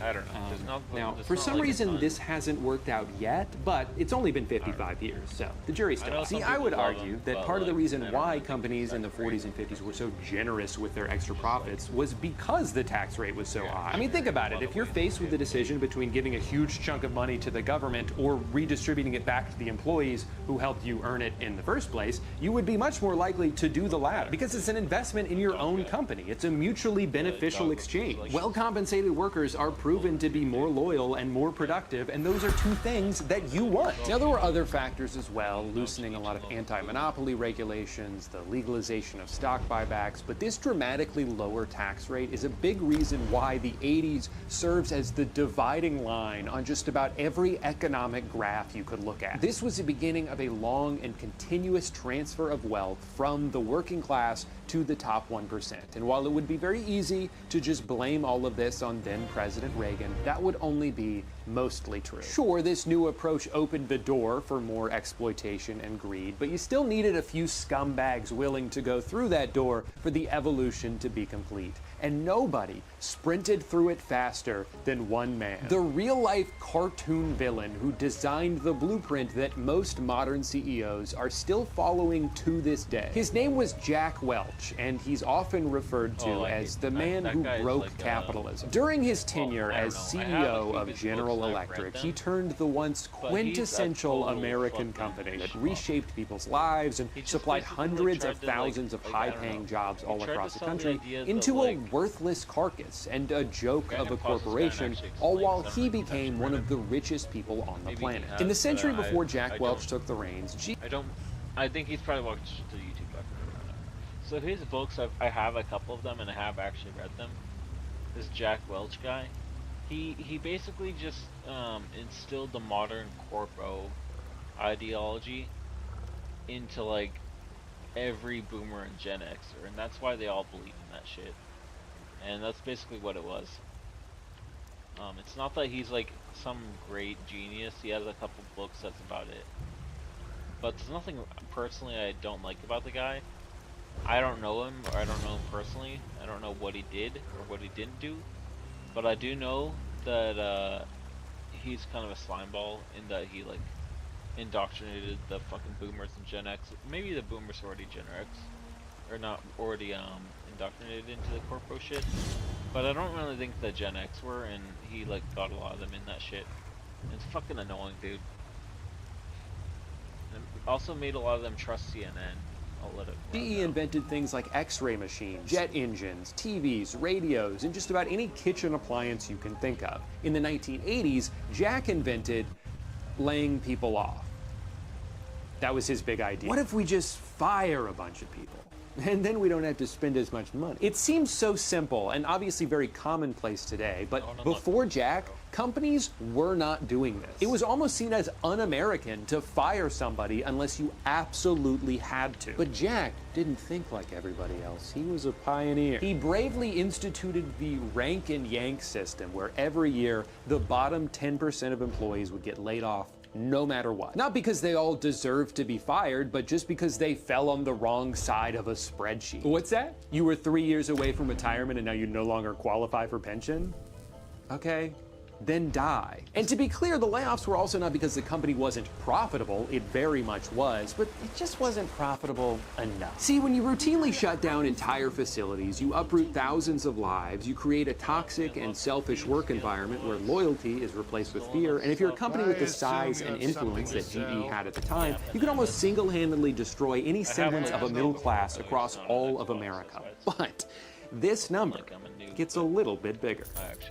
So it's kind of a fair trade. GE was at the forefront of this countrywide philosophical transition from an economy that cared about making things and rewarding the labor it took to do so, to an economy that only cared about shareholder value and would prioritize anything it could to make that number go up. But the thing about the stock market is it's mostly just about perception. As long as something seems to be growing in value, then people will be more likely to invest in it, which will in turn cause it to be more valuable, even if it shouldn't be. A lot of what Jack did during his time as CEO did not make the company better, but it did make it bigger. And in the eyes of Wall Street, that was all that mattered. I mean, come on, a business that relies on something boring like selling products can only grow so much. But a company that's constantly acquiring other companies simply has no ceiling. I mean, they could be worth infinity dollars when you think about it. So that's what they did. Over the next few decades, GE bought and sold hundreds of companies, and Jack was lauded for his brilliance because from the outside, everything seemed to be working. I mean, sure, they were becoming a bloated, nonsensical hodgepodge of unrelated businesses, eroding the company's infrastructure and prioritizing constant quarterly gains over any long-term sustainability, but no one gives a shit because the stock price has never been higher. They've stumbled upon an infinite money glitch. They're just alchemizing value out of thin air. It gets to a point where the company founded by Thomas Edison doesn't even make their own light bulbs anymore. It's cheaper to get them somewhere else. Who cares? All they care about now is their ballooning financial division. They're issuing high-interest loans. They become a massive holder of subprime mortgages, a famously good investment to make in the early 2000s. Literally whatever it took to juice the numbers, that's what they would do. After about 30 years of short-term decisions that received instant gratification from shareholders but were gradually making things worse for the company and its dwindling number of employees,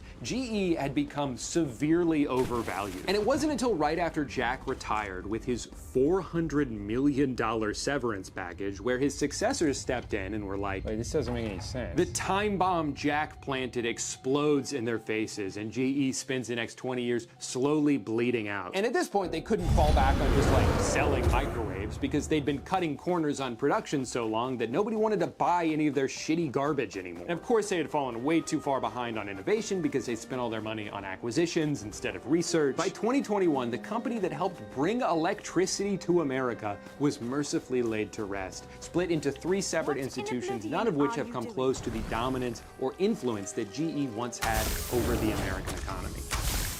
But here's the thing. You know who isn't affected at all by the cataclysmic downfall of General Electric? Jack Welch, because he's dead now. He already got to live his entire life of luxury and adoration without ever having to deal with the fallout caused by his actions. He took control of a building with a rock-solid foundation and just kept scrapping it for parts until the only thing left for it to do was collapse under its own weight. But by that point, he was long gone. I believe that this is the goal of those who now follow in his footsteps. They don't need to care about whether or not what they're doing is harmful or unsustainable. As long as the facade can be maintained long enough for them to reap the rewards, it doesn't matter that the ship is sinking behind them because they have a lifeboat. It doesn't matter that America spent the past 60 years exporting all its jobs and decimating the economies of small towns all across the country because a few hundred people responsible for those things already got to live long, happy lives. They don't give a shit. This cutthroat corporate bitch of a doomer. Shut the fuck up. Dude, shut the fuck up. Whiny ass doomer. The hand of Ariel is always on our shoulder, guiding us through life and protecting us from harm.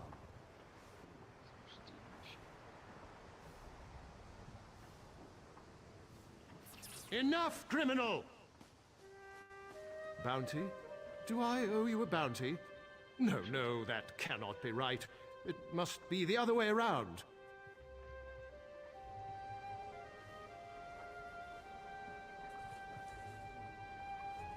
All right, fair warning. This one's gonna get weird.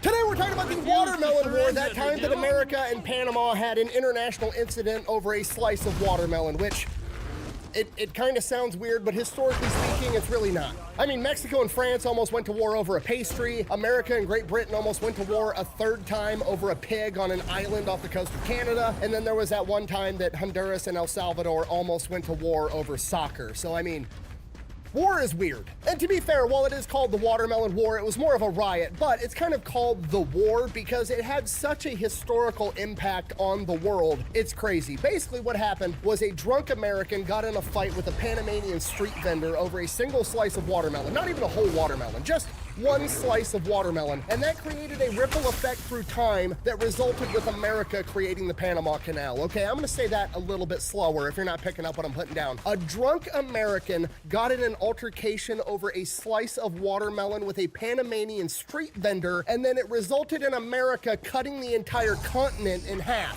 And I'm gonna explain everything right after word from our sponsor. This video is brought to you by Element. Okay, look, we've been through this before. They've already sponsored the channel 10 times. They're gonna keep sponsoring the channel, mostly because I keep wanting to work with them because I actually like this shit. Okay, it's a super simple, straightforward product. It's just electrolyte mix, okay? I don't know how it works. Science is involved. It's like Gatorade, except there's no sugar and there's not a bunch of artificial food dye. I don't know why it works. All I know is I drink it once a day, my piss is clear, and I don't have headaches. And then if I'm working out, being fat and sweaty, sometimes I'll have 2, maybe even 3 a day, whatever the situation calls for. They just come in these little drink sticks, throw them in your bag, drink them whenever you need them. It's fantastic. Like I said, they don't have a bunch of sugar like Gatorade and all the other stuff. Despite that, they actually taste good somehow. I really like the lemonade and the raspberry and the chocolate ones. If you mix the chocolate ones with hot water, it's like hot chocolate. It's really good. I'll actually read all the ingredients for you right now. Salt, citric acid, magnesium, potassium, natural flavors, stevia extract, the end, manufactured in the USA. And if you're like super ultra health minded and you don't want the stevia extract, they have a raw version where it just tastes like salt. You mix it with your water and then it tastes like salt water. But hey, your piss is gonna be clear and you won't have headaches. You do you. So if you want to give Element a try, head over to drinklmnt.com/fatelectrician. I'll have that link down below and you're gonna get a free sample pack with every order. Let's get back to the video. All right, our story begins in the 1840s, and at this point in time, Panama is not a sovereign nation like it is today. Panama is owned by basically what amounts to today Colombia, and the two countries together are known as New Granada. And Panama, in particular, is very important at this point in time as well as today because the Panamanian Isthmus, it's only like 46, 47 miles to cross from the Atlantic to the Pacific Ocean. And it seems counterintuitive, but even though the Panama Canal doesn't exist yet, it's still the fastest way to get from the east coast of the United States of America to the West Coast. The reason for that is you have two options if you want to go from like New York to San Francisco, right? You can A, get in a covered wagon, and then you can drive your covered wagon all the way across the United States of America through cowboy country where bandits are trying to rob you, through Indian territory where Native Americans are rolling up on horseback shooting giant fucking toothpicks at you the entire time. And if you make it, the entire voyage takes you like 6 months. Option B, you can go to New York City, hop on a boat, take that down to Panama, walk 47 miles across the Panamanian Isthmus, hop on another boat, take that up to San Francisco, and that voyage is only going to take you 4 to 6 weeks and is way safer. Because of this, pretty much every major superpower in the world wants control of Panama because they control how fast you can get from the Atlantic to the Pacific Ocean, which is a humongous deal. America's looking at Panama like, how do you guys feel about democracy? The British are looking at Panama like, hey, how would you guys feel about having a king? And the government of New Granada realizes they need to get something figured out, otherwise one of these countries is going to invade, go to war with them, and potentially take over Panama. So they decide they're going to team up with one of these world superpowers, and the superpower that they pick is the one that's closest. They're going to team up with America, and they create the Bidlack Treaty in 1846. And what the Bidlack Treaty essentially says is, okay, Panama is its own sovereign nation. We're going to allow you to have your military here. We're going to allow you to transport things across the Panamanian Isthmus. In exchange for us letting you do that for free, you're going to guarantee that Panama remains sovereign. You're not going to invade us, and if anybody else tries to invade us, you're going to come back us up. That's the Bidlack Treaty in a nutshell. And America takes that deal because America's getting everything they want. They don't actually want to own Panama. They just want to be able to transport their shit from left to right, from the Atlantic to the Pacific. Damn good deal. And for a while, it works great. People that want to migrate from the East Coast to the West Coast do it through Panama, and then the main reason they end up using this entire thing is so that they can transport mail. So the U.S. mail that's going from New York to San Francisco actually travels down to Panama. The Postal Service throws it on a donkey, throws it in a canoe, takes it across the Panamanian Isthmus, loads it on another boat, takes it up to the West Coast. But then somebody in California strikes gold, and suddenly the California gold rush starts, and the traffic going through the Panamanian Isthmus to get up to California explodes exponentially. Now there's tens of thousands of people making this voyage so they can go up to California and try their luck at panning for gold. Then somebody gets a bright idea, hey, we've got thousands of people that want to get transported 40 miles across this Panamanian Isthmus as fast as possible so they can get up to California. If we make it faster for them, we could probably make a lot of money, so they start building a railroad. Now instead of having to trek 47 miles across some donkey path, you're just going to be able to board a train, drive it 47 miles, hop on a boat, you're good to go. So they start building this railroad. They employ a ton of local Panamanians to build the railroad for them, and it's a humongous boost to the Panamanian economy. That's where everybody's making all of their money. It's going great. Then to support the railroad, there's all kinds of other businesses coming in. They're throwing up hotels, they're throwing up bars, they're throwing up casinos, so people have stuff to do in that area while they're waiting to board the train, or once they get off the train, they can buy more supplies, whatever the case is. So they're throwing up a bunch of businesses as well. And fairly quickly, it's like this little tiny America inside of Panama. There's all these different businesses. You've got all these travelers coming through spending money. It's an economic powerhouse. But we all know the saying, more money, more problems. I'm pretty sure Gandhi said that, but regardless, because of all this new money coming in, people and organized crime come in to take advantage of it, and there's a bunch of Panamanian bandits that are robbing people and disrupting the construction of this new railroad, so that pisses off the railroad company. So the railroad company hires a guy to solve the problem, a guy by the name of Randolph Runnels, who was a Texas Ranger up until this point. Just for the record, everybody thinks a Texas Ranger is like some weird state of Texas version of like the FBI, which today it kind of is. But back in the day, the Texas Rangers were basically Green Berets. These were special forces dudes that were going out into the wilderness and fighting off Native American tribes using guerrilla warfare tactics. These were not the guys that you wanted to fuck with back in the day. You come to the wrong place to dog wait, boy. That's right, old man. Watch those fancy shoes.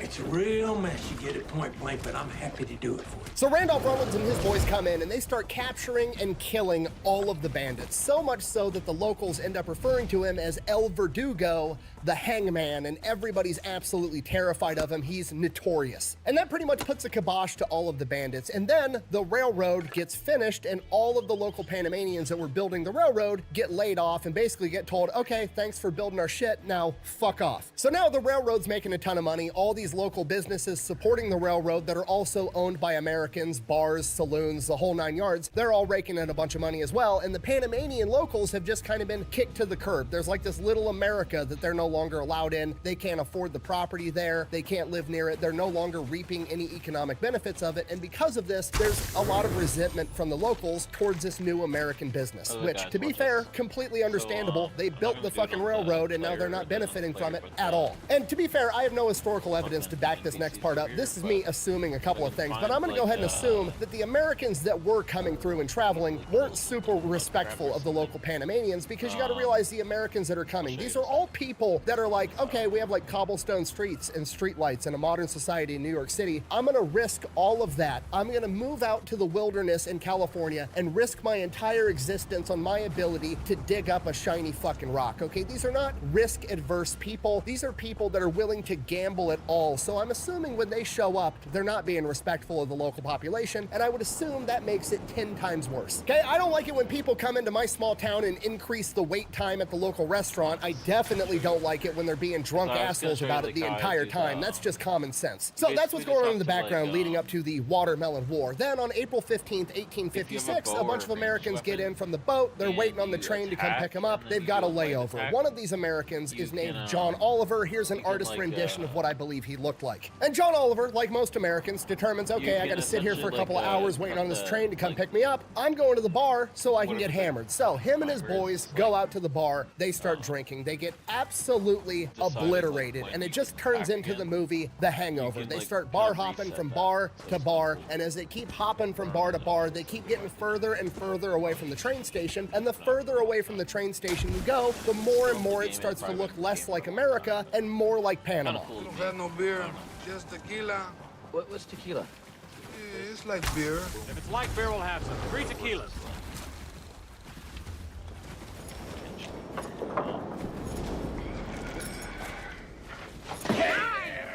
Now, somewhere along the line, they cross paths with a Panamanian street vendor that's selling slices of watermelon by the name of Jose Luna. And depending on which source you want to read, there's 2 different versions of what happens next. Version number 1 is that John Oliver is being a drunk asshole. He walks up, grabs a slice of watermelon from Jose's cart, just starts eating it, and refuses to pay. Version number 2 of the story is that Jose Luna kind of does the tourist trap thing where the local street vendor comes up and like makes it seem like he's giving you a gift for free, and then after you put it on or you start eating it, he then expects you to pay him. Regardless of which version of that story it was, the fact of the matter is Jose Luna now believes that John Oliver owes him a dime for this slice of watermelon, and a dime for a slice of watermelon at this point in time is an outrageous sum of money.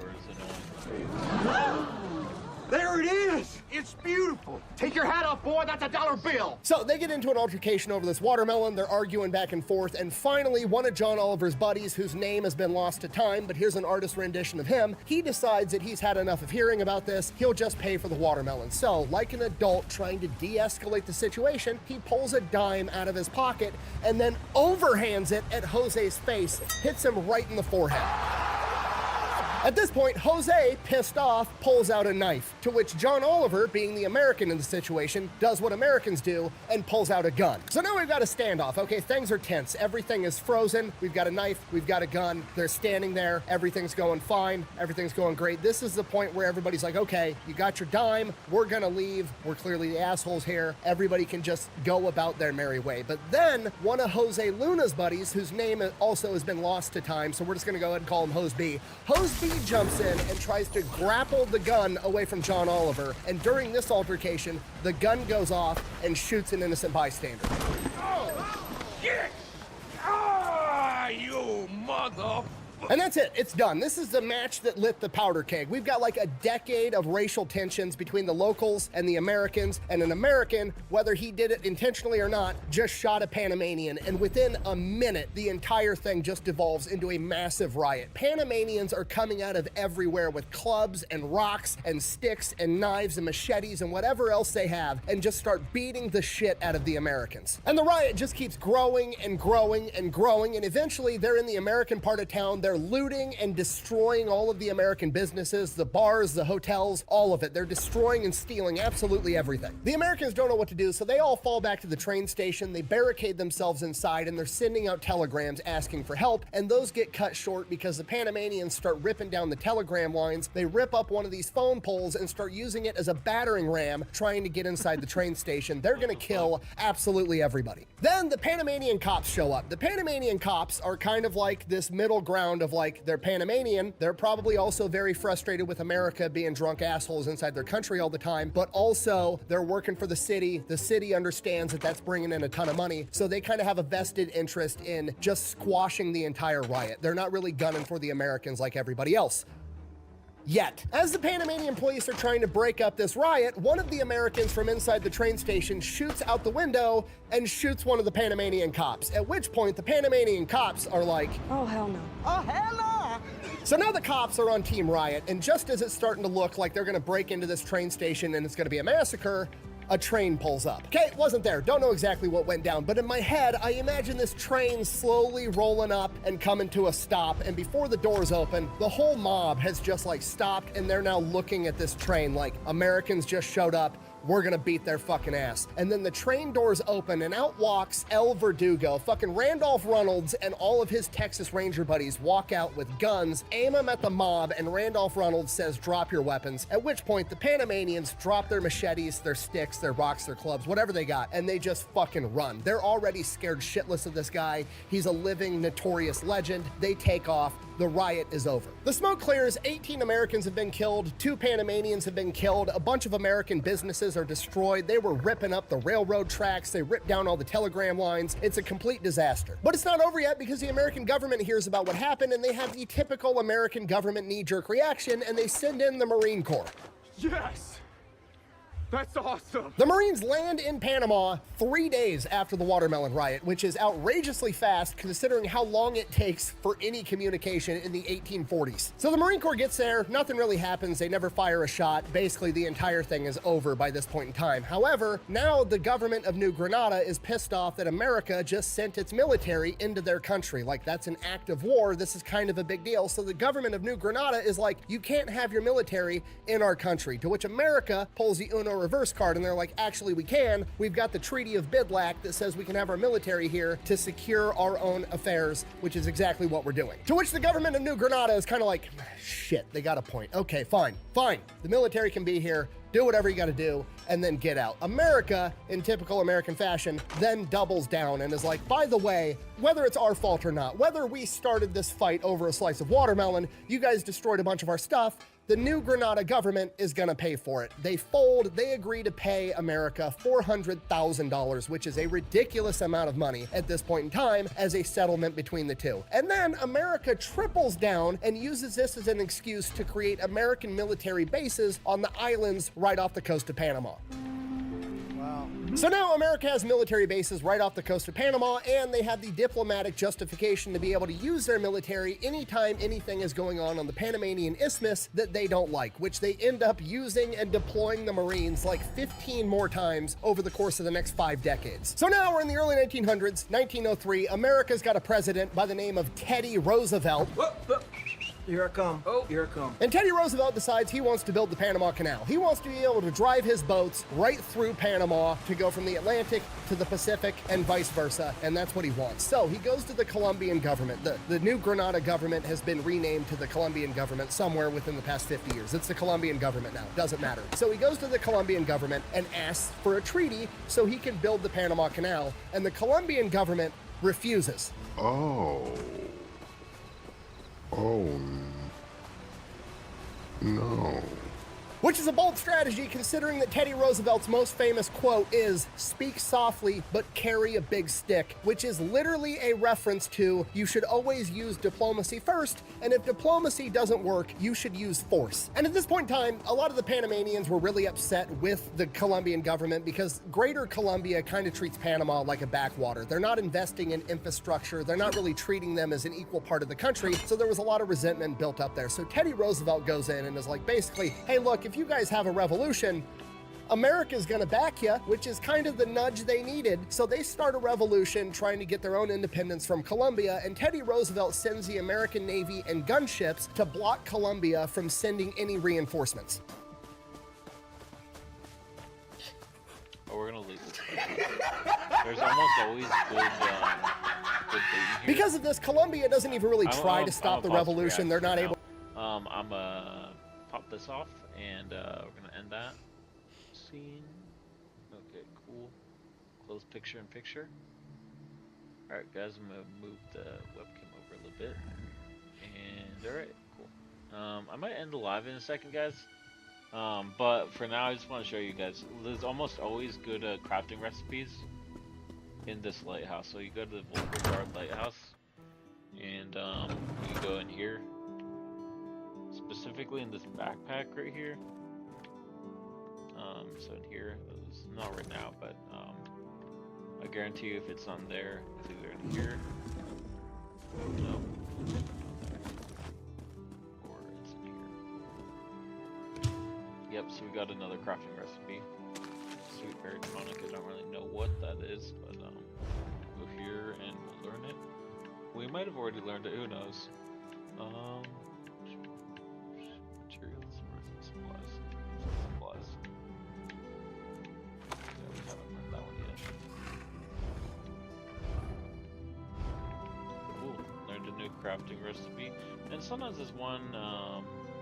Sometimes like some crafting recipe here. Might just launder that stuff. In game, I'm not gonna launder money in real life. That is a thing you can do in game. YouTube, chill out. Yes, we all know YouTube listens to. Well, actually, some people don't know that still. Well, basically, what YouTube does is it transcribes the video for captioning, and then from there, if there's any like keywords it needs to flag, it just does that automatically. It's not even some rando creep at YouTube listening. It's just some like automated AI. People think it's just AI scraping, but it's just been doing that. Or what the fuck am I still on this thing?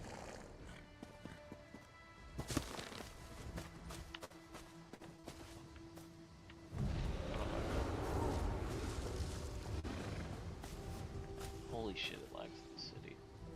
Real bad.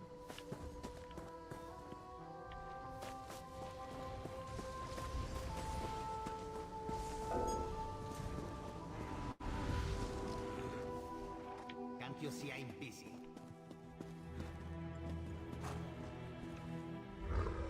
Welcome, Fred.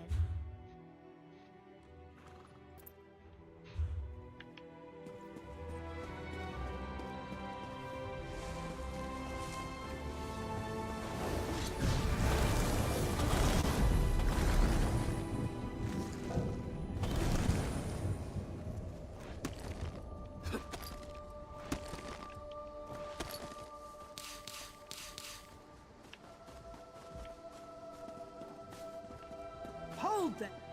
Cease and desist in your actions, villain. I require your payment. What Put that weapon next away. is your fault, villain.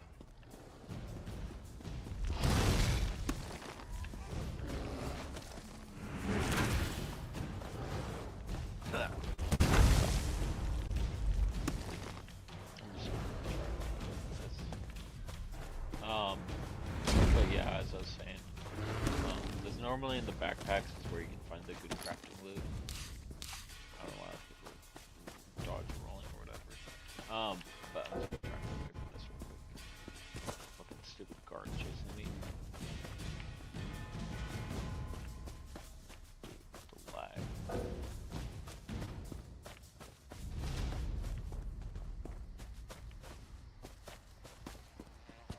Honestly, if you just go up the cliff, they don't chase you. Why does it keep saying my quest log? Shut the fuck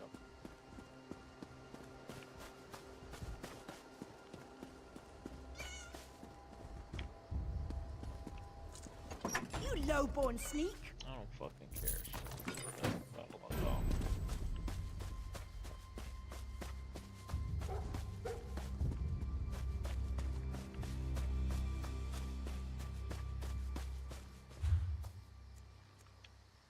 Actually, let me see if I can oh,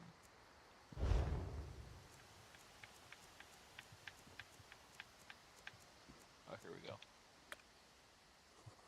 And now my thing's on. Burn the bounty down, do do do do do. Burn the bounty down, do do do do do do. The Pirates Charles. I don't know if you guys have ever heard that guy. He's some fucking sea shanty band guy.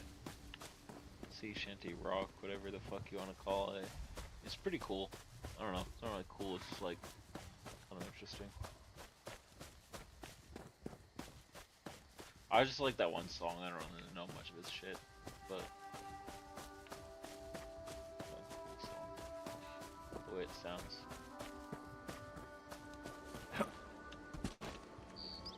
I'll play that for you guys before I end the live.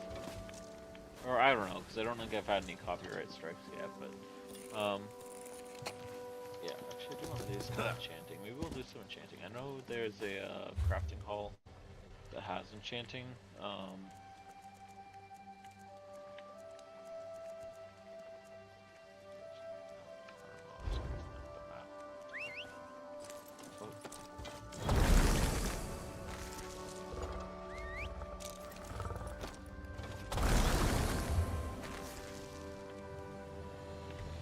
I think there is a good crafting hall somewhere.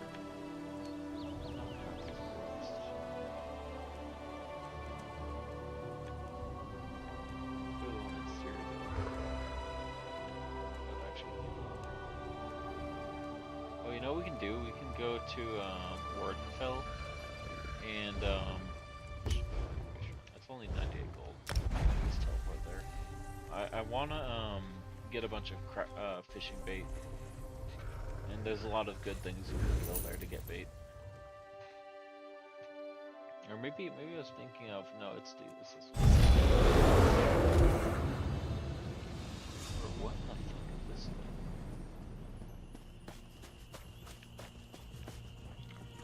Fucking swamp octopus mushroom thing.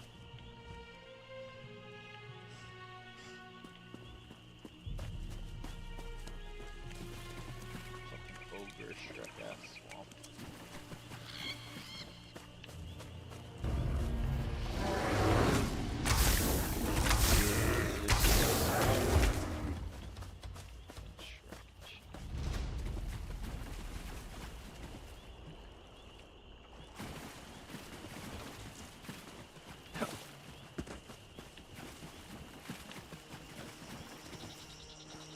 Rivet troll, you have to be trolled.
I would honestly say that this region is probably one of the best regions to get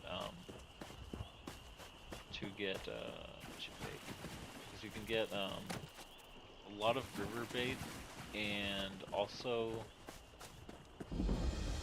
saltwater bait and swamp bait or foul bait or whatever it's called.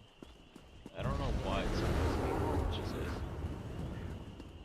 Because those little fucking cockroach ass fucking whatever you want to call it things,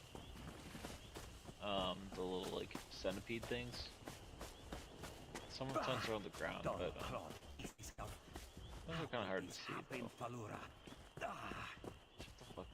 not trying to help you right now.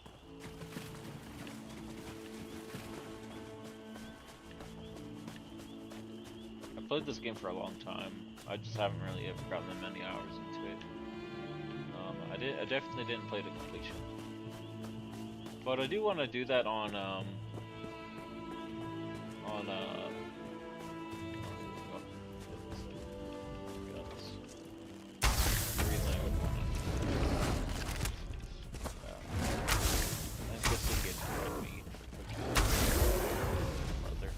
or clean pelts too, but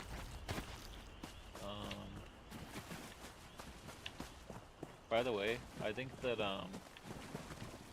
if anyone ever did want to do this for like a trade route, or like a, not a trade route, but like a, I'm thinking about it, the game we were playing earlier.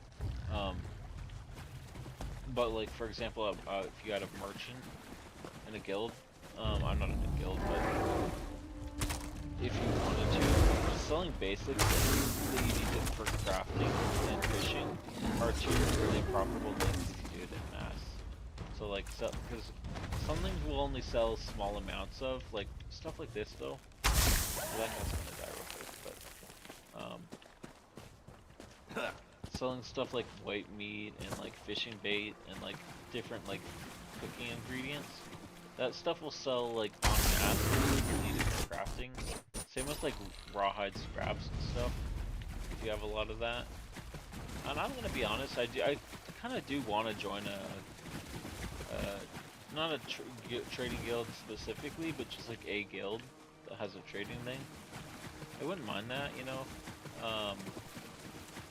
But I'm not gonna like outright look for it all if I hang out with someone on here, because I think there's VoIP, and if I hung out with someone that I'd want to like join their guild or whatever. Plus I got the mic going on, so, and it's a lot harder to connect with players like on a PC game of this versus like Xbox where it has the mic built in. So there is that, and it's easier to connect with other players on Xbox. I find when you have like the built-in add a friend thing. So for example, if I added someone as a friend on here, I'm pretty sure that adds them on Xbox. I don't really know though. Is there even anything on this thing? I thought there'd be a chest. What the fuck? What's that here? Bro. Dude, how do I get out of here?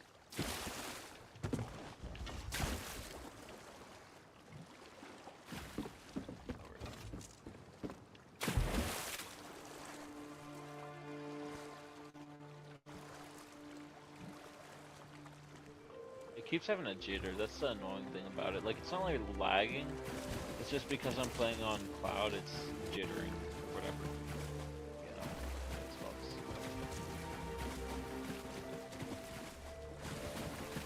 I'm not even particularly big on Xbox. Like, I never really played it before, but it's kind of easier playing on cloud.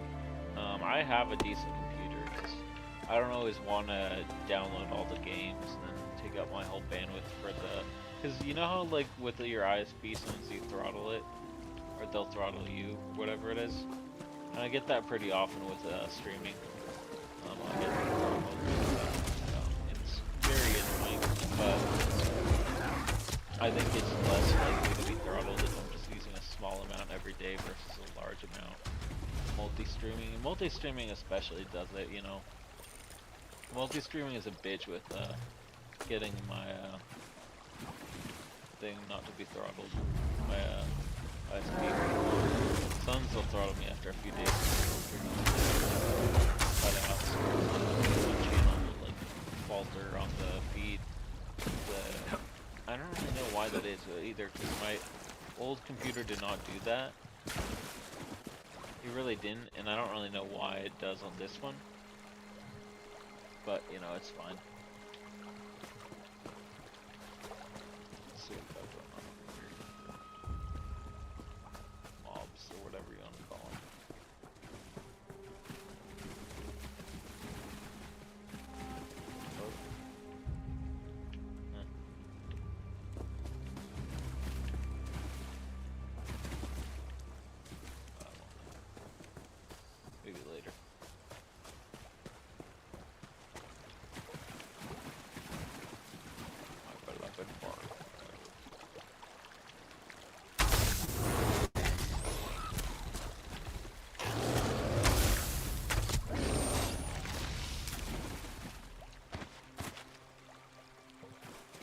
beloved Warden. Half the time I think these shrooms over here and these fucking swamp trees are like enemies. I don't know why. They weird powers.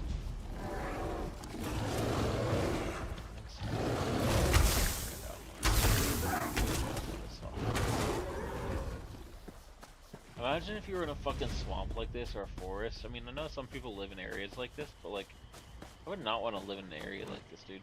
It's like fucking creepy, dude. It's fucking giant swamp trees. I know it's just like a cypress or whatever, but like, I think there's a reason people find Florida creepy. Same thing with like the South in general, the deep South.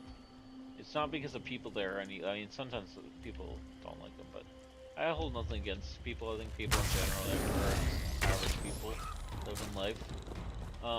But I would say that like the area that is around, like with the wildlife and shit, is just fucking downright creepy.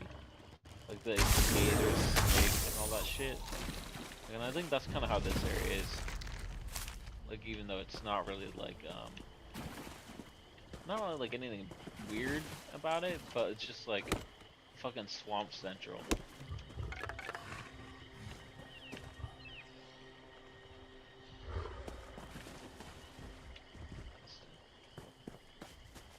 Sketch me out, bro.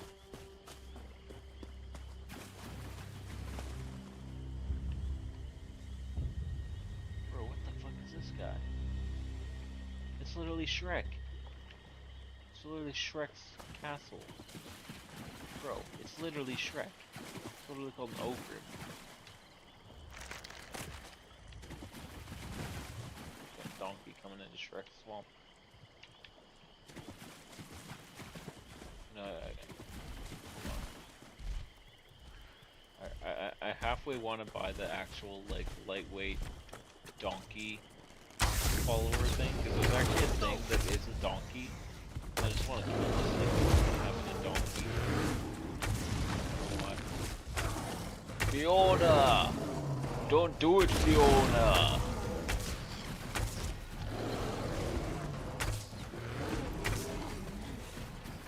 Fiona, no! What the fuck is Viridian dust? I feel like that shit's valuable. If that is valuable, I'm gonna be killing shit here for a while.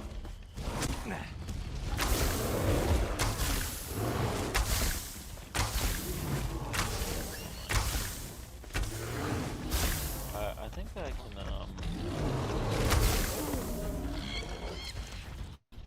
no, that wouldn't work because I'm playing through cloud.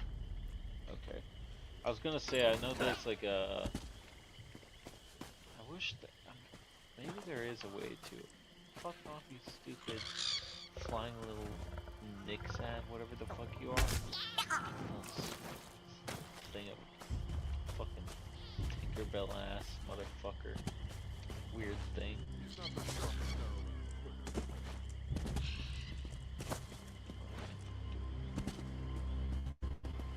out.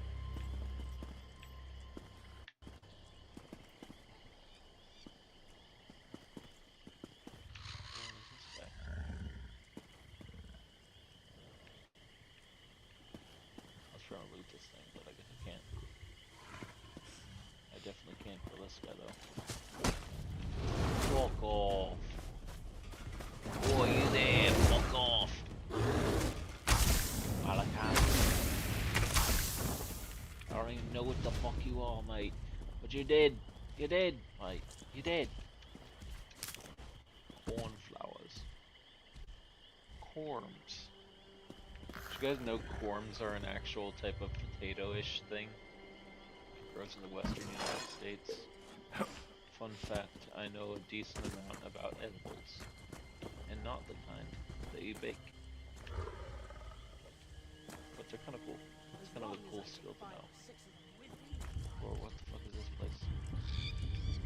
I almost don't want to go in here. I don't know why, but I almost don't. I feel like it's gonna be like Shekorath time attack. Shekorath, Questman Scar.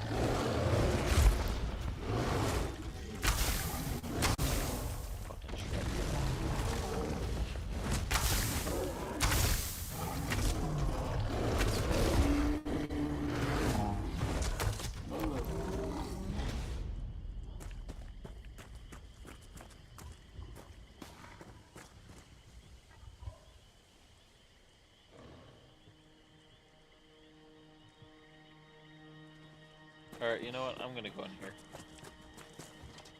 Sure, no BB. A BB. The BB. BB. Oh. Not. Dude, I feel like this place is gonna be like ultra hard. Like, super hard. And I'm probably gonna die in here multiple times, by the way. Although, to be fair, I'm not that bad at this game. This character is a pretty good build for me. Like, any character where I can heal and also do good DPS is pretty good for me. Because I play solo a lot. And I'll be in a guild every now and then. But I'm never like really in the guild for the guild, you know. That's the thing. I'm just in the guild. And yeah. Where does it go? Oh, I guess we can get a lot of that stupid baby stuff in here.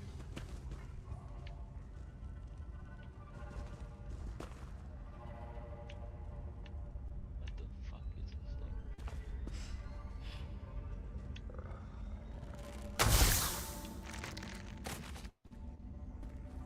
I don't know.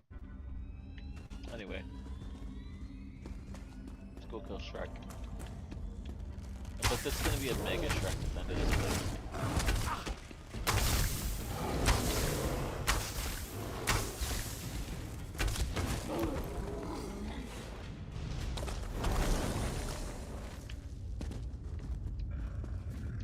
What the fuck is a nose shack, bro? Dude, I don't even need that. What's that little orc thing? Shrek's nose ring. I literally just looted Shrek's septum piercing.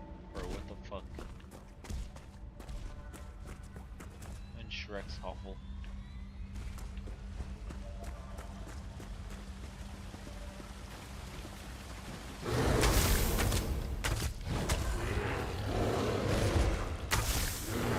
Oh, let's see if this thing puts a giant ass Shrek down. There.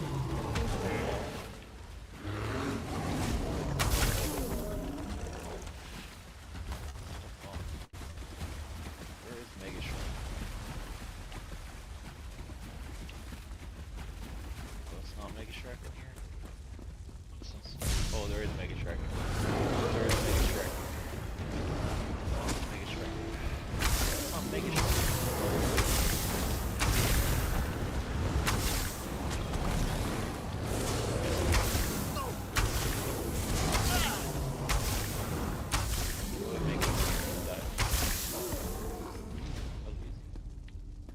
I guess that wasn't the final Mega Shrek. Also, it wasn't even Mega Shrek. It's Shrek. Or maybe it's this Mega Shrek? Come on. I'll find Mega Shrek. I guarantee you it's here somewhere.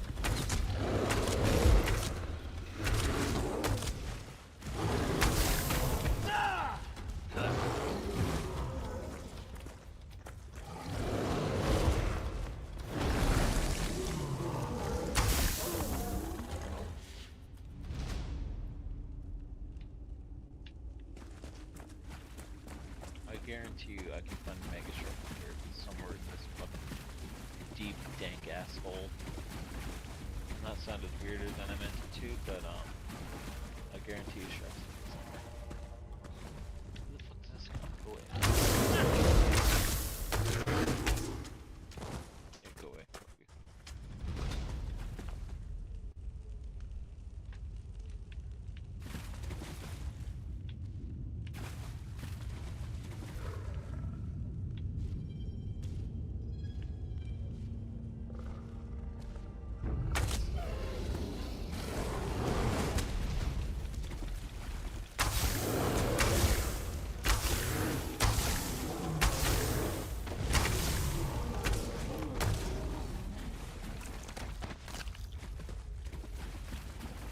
I'm guessing Mega Shrek's in here. Or is this the beginning of the thing? This where it came in? No, it isn't. definitely where Mega Shrek is. Bro, I lightweight get the chills in here. This place is creepy as fuck.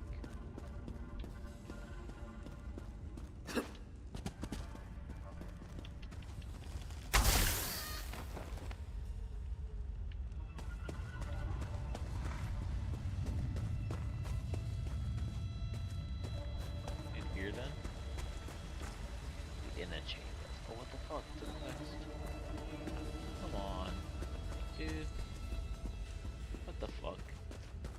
Went all this way now, I can't even go back out the normal way.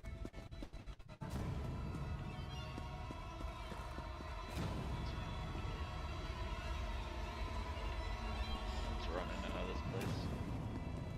Keep moving around here. My stupid bear taking heat on the way out. I bet I can run all the way out of this place without even stopping. This guy's super fast. I wanted to fight Mega Shrek. Dude, come on. We're gonna get that quest. This stupid ass, giant ass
Alright guys, I'm gonna end the live now. I'm pretty tired.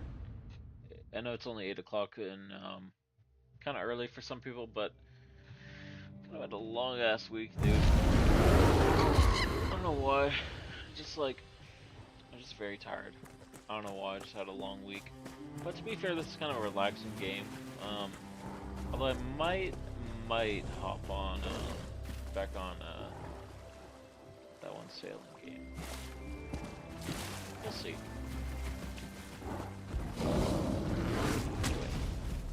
Control.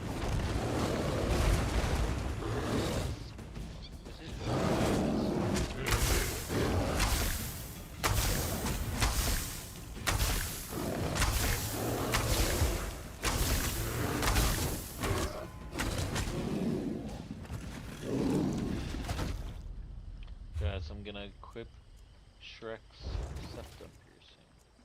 Let's check this out.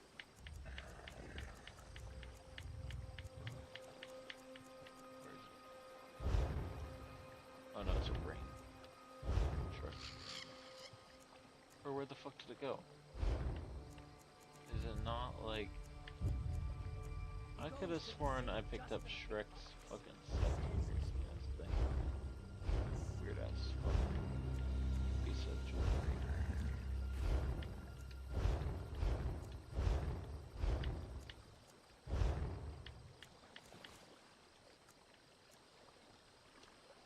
I don't know. Whatever, guys. It is what it is, you know? It is what it is. It is what it is. Look at this one. This Khajiit guy would say. Shagit. Khajiit. Shagit say. It is what it is. Shitty ass Razandar.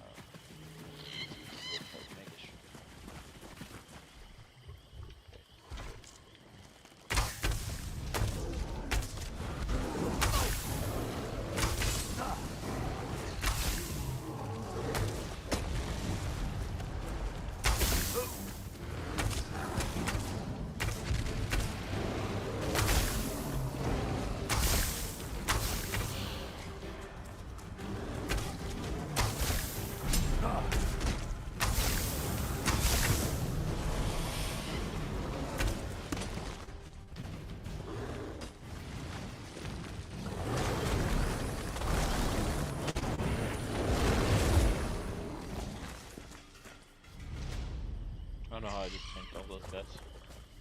I was like, I'm not even a tank build, I don't know.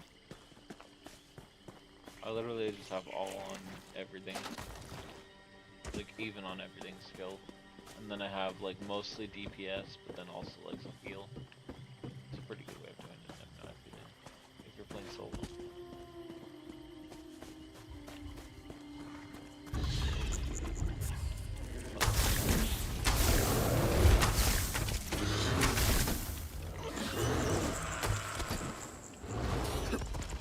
Hey buddy, you really don't like grilled cheese, don't you?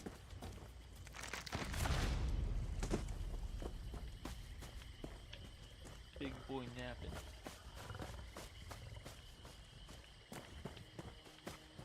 Bro, what is this guy talking about? Fucking weirdo. Hey buddy, you really don't like grilled cheese, do you?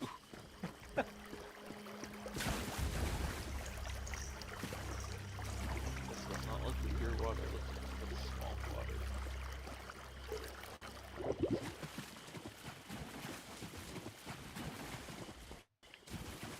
Don't know.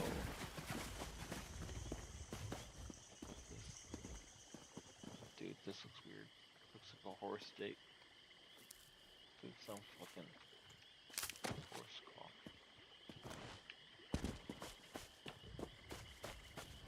Who's this?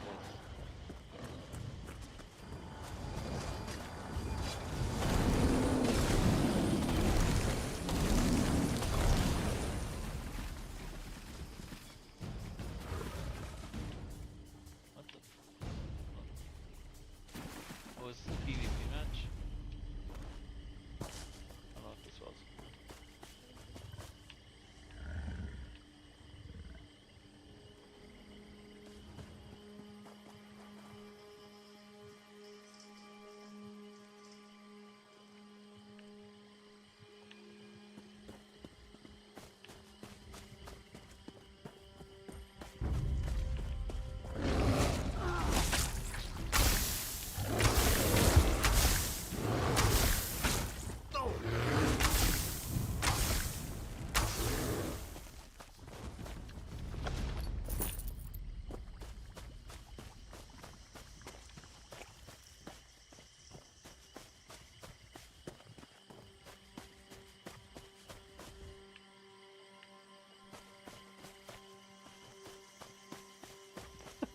I'm sorry, I'm not really trying to not give commentary. I'm just like laughing and reading the chat. Like, you guys can see this, right? Like what they're saying. Like, what the fuck are these dudes arguing about, bro? Chill the fuck out. It's a fucking game. Like, who fucking cares? I mean, I don't know. I get that it's like this dude's being a troll probably, but like, come on. One of these guys is obviously being a troll. But like, my thought is like, if you're getting that mad about a game, why the fuck are you playing? You know? That's just my thinking. I don't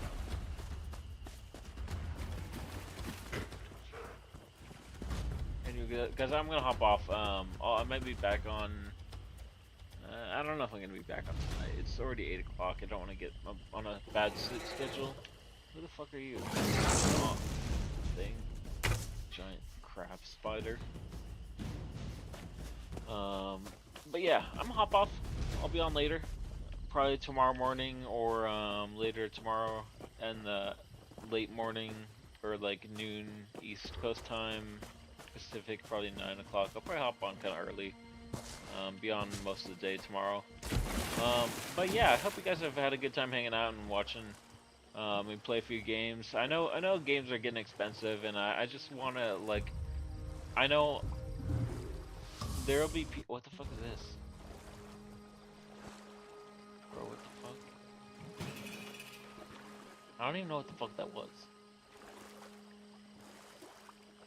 Anyway, but yeah, I know people don't always have the money for games nowadays that they want to play, and I know I'm kind of in a privileged position for like what I can afford. I don't really have like a ton of like, so I don't actually have a lot of income, right? But like I'm pretty good at managing my money. With regards to like certain things and like making money, I'm good at. I'm good at making money, and I'm good at like managing, and that's not to brag. My point is, I do like to like record my hobbies and like kind of turn them into little production things. That's why I do the gaming, and that's why I do the channel for the gaming. And I just play games I like.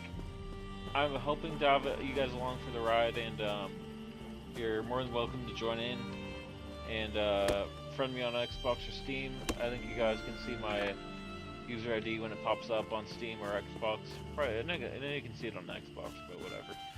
Anyway, you know, it's like you guys are more than welcome to join in and hanging out and just joining and enjoying the time we have. I know everything's kind of rough right now in the world, but you can't go doomer pill. You can't go black pill too much.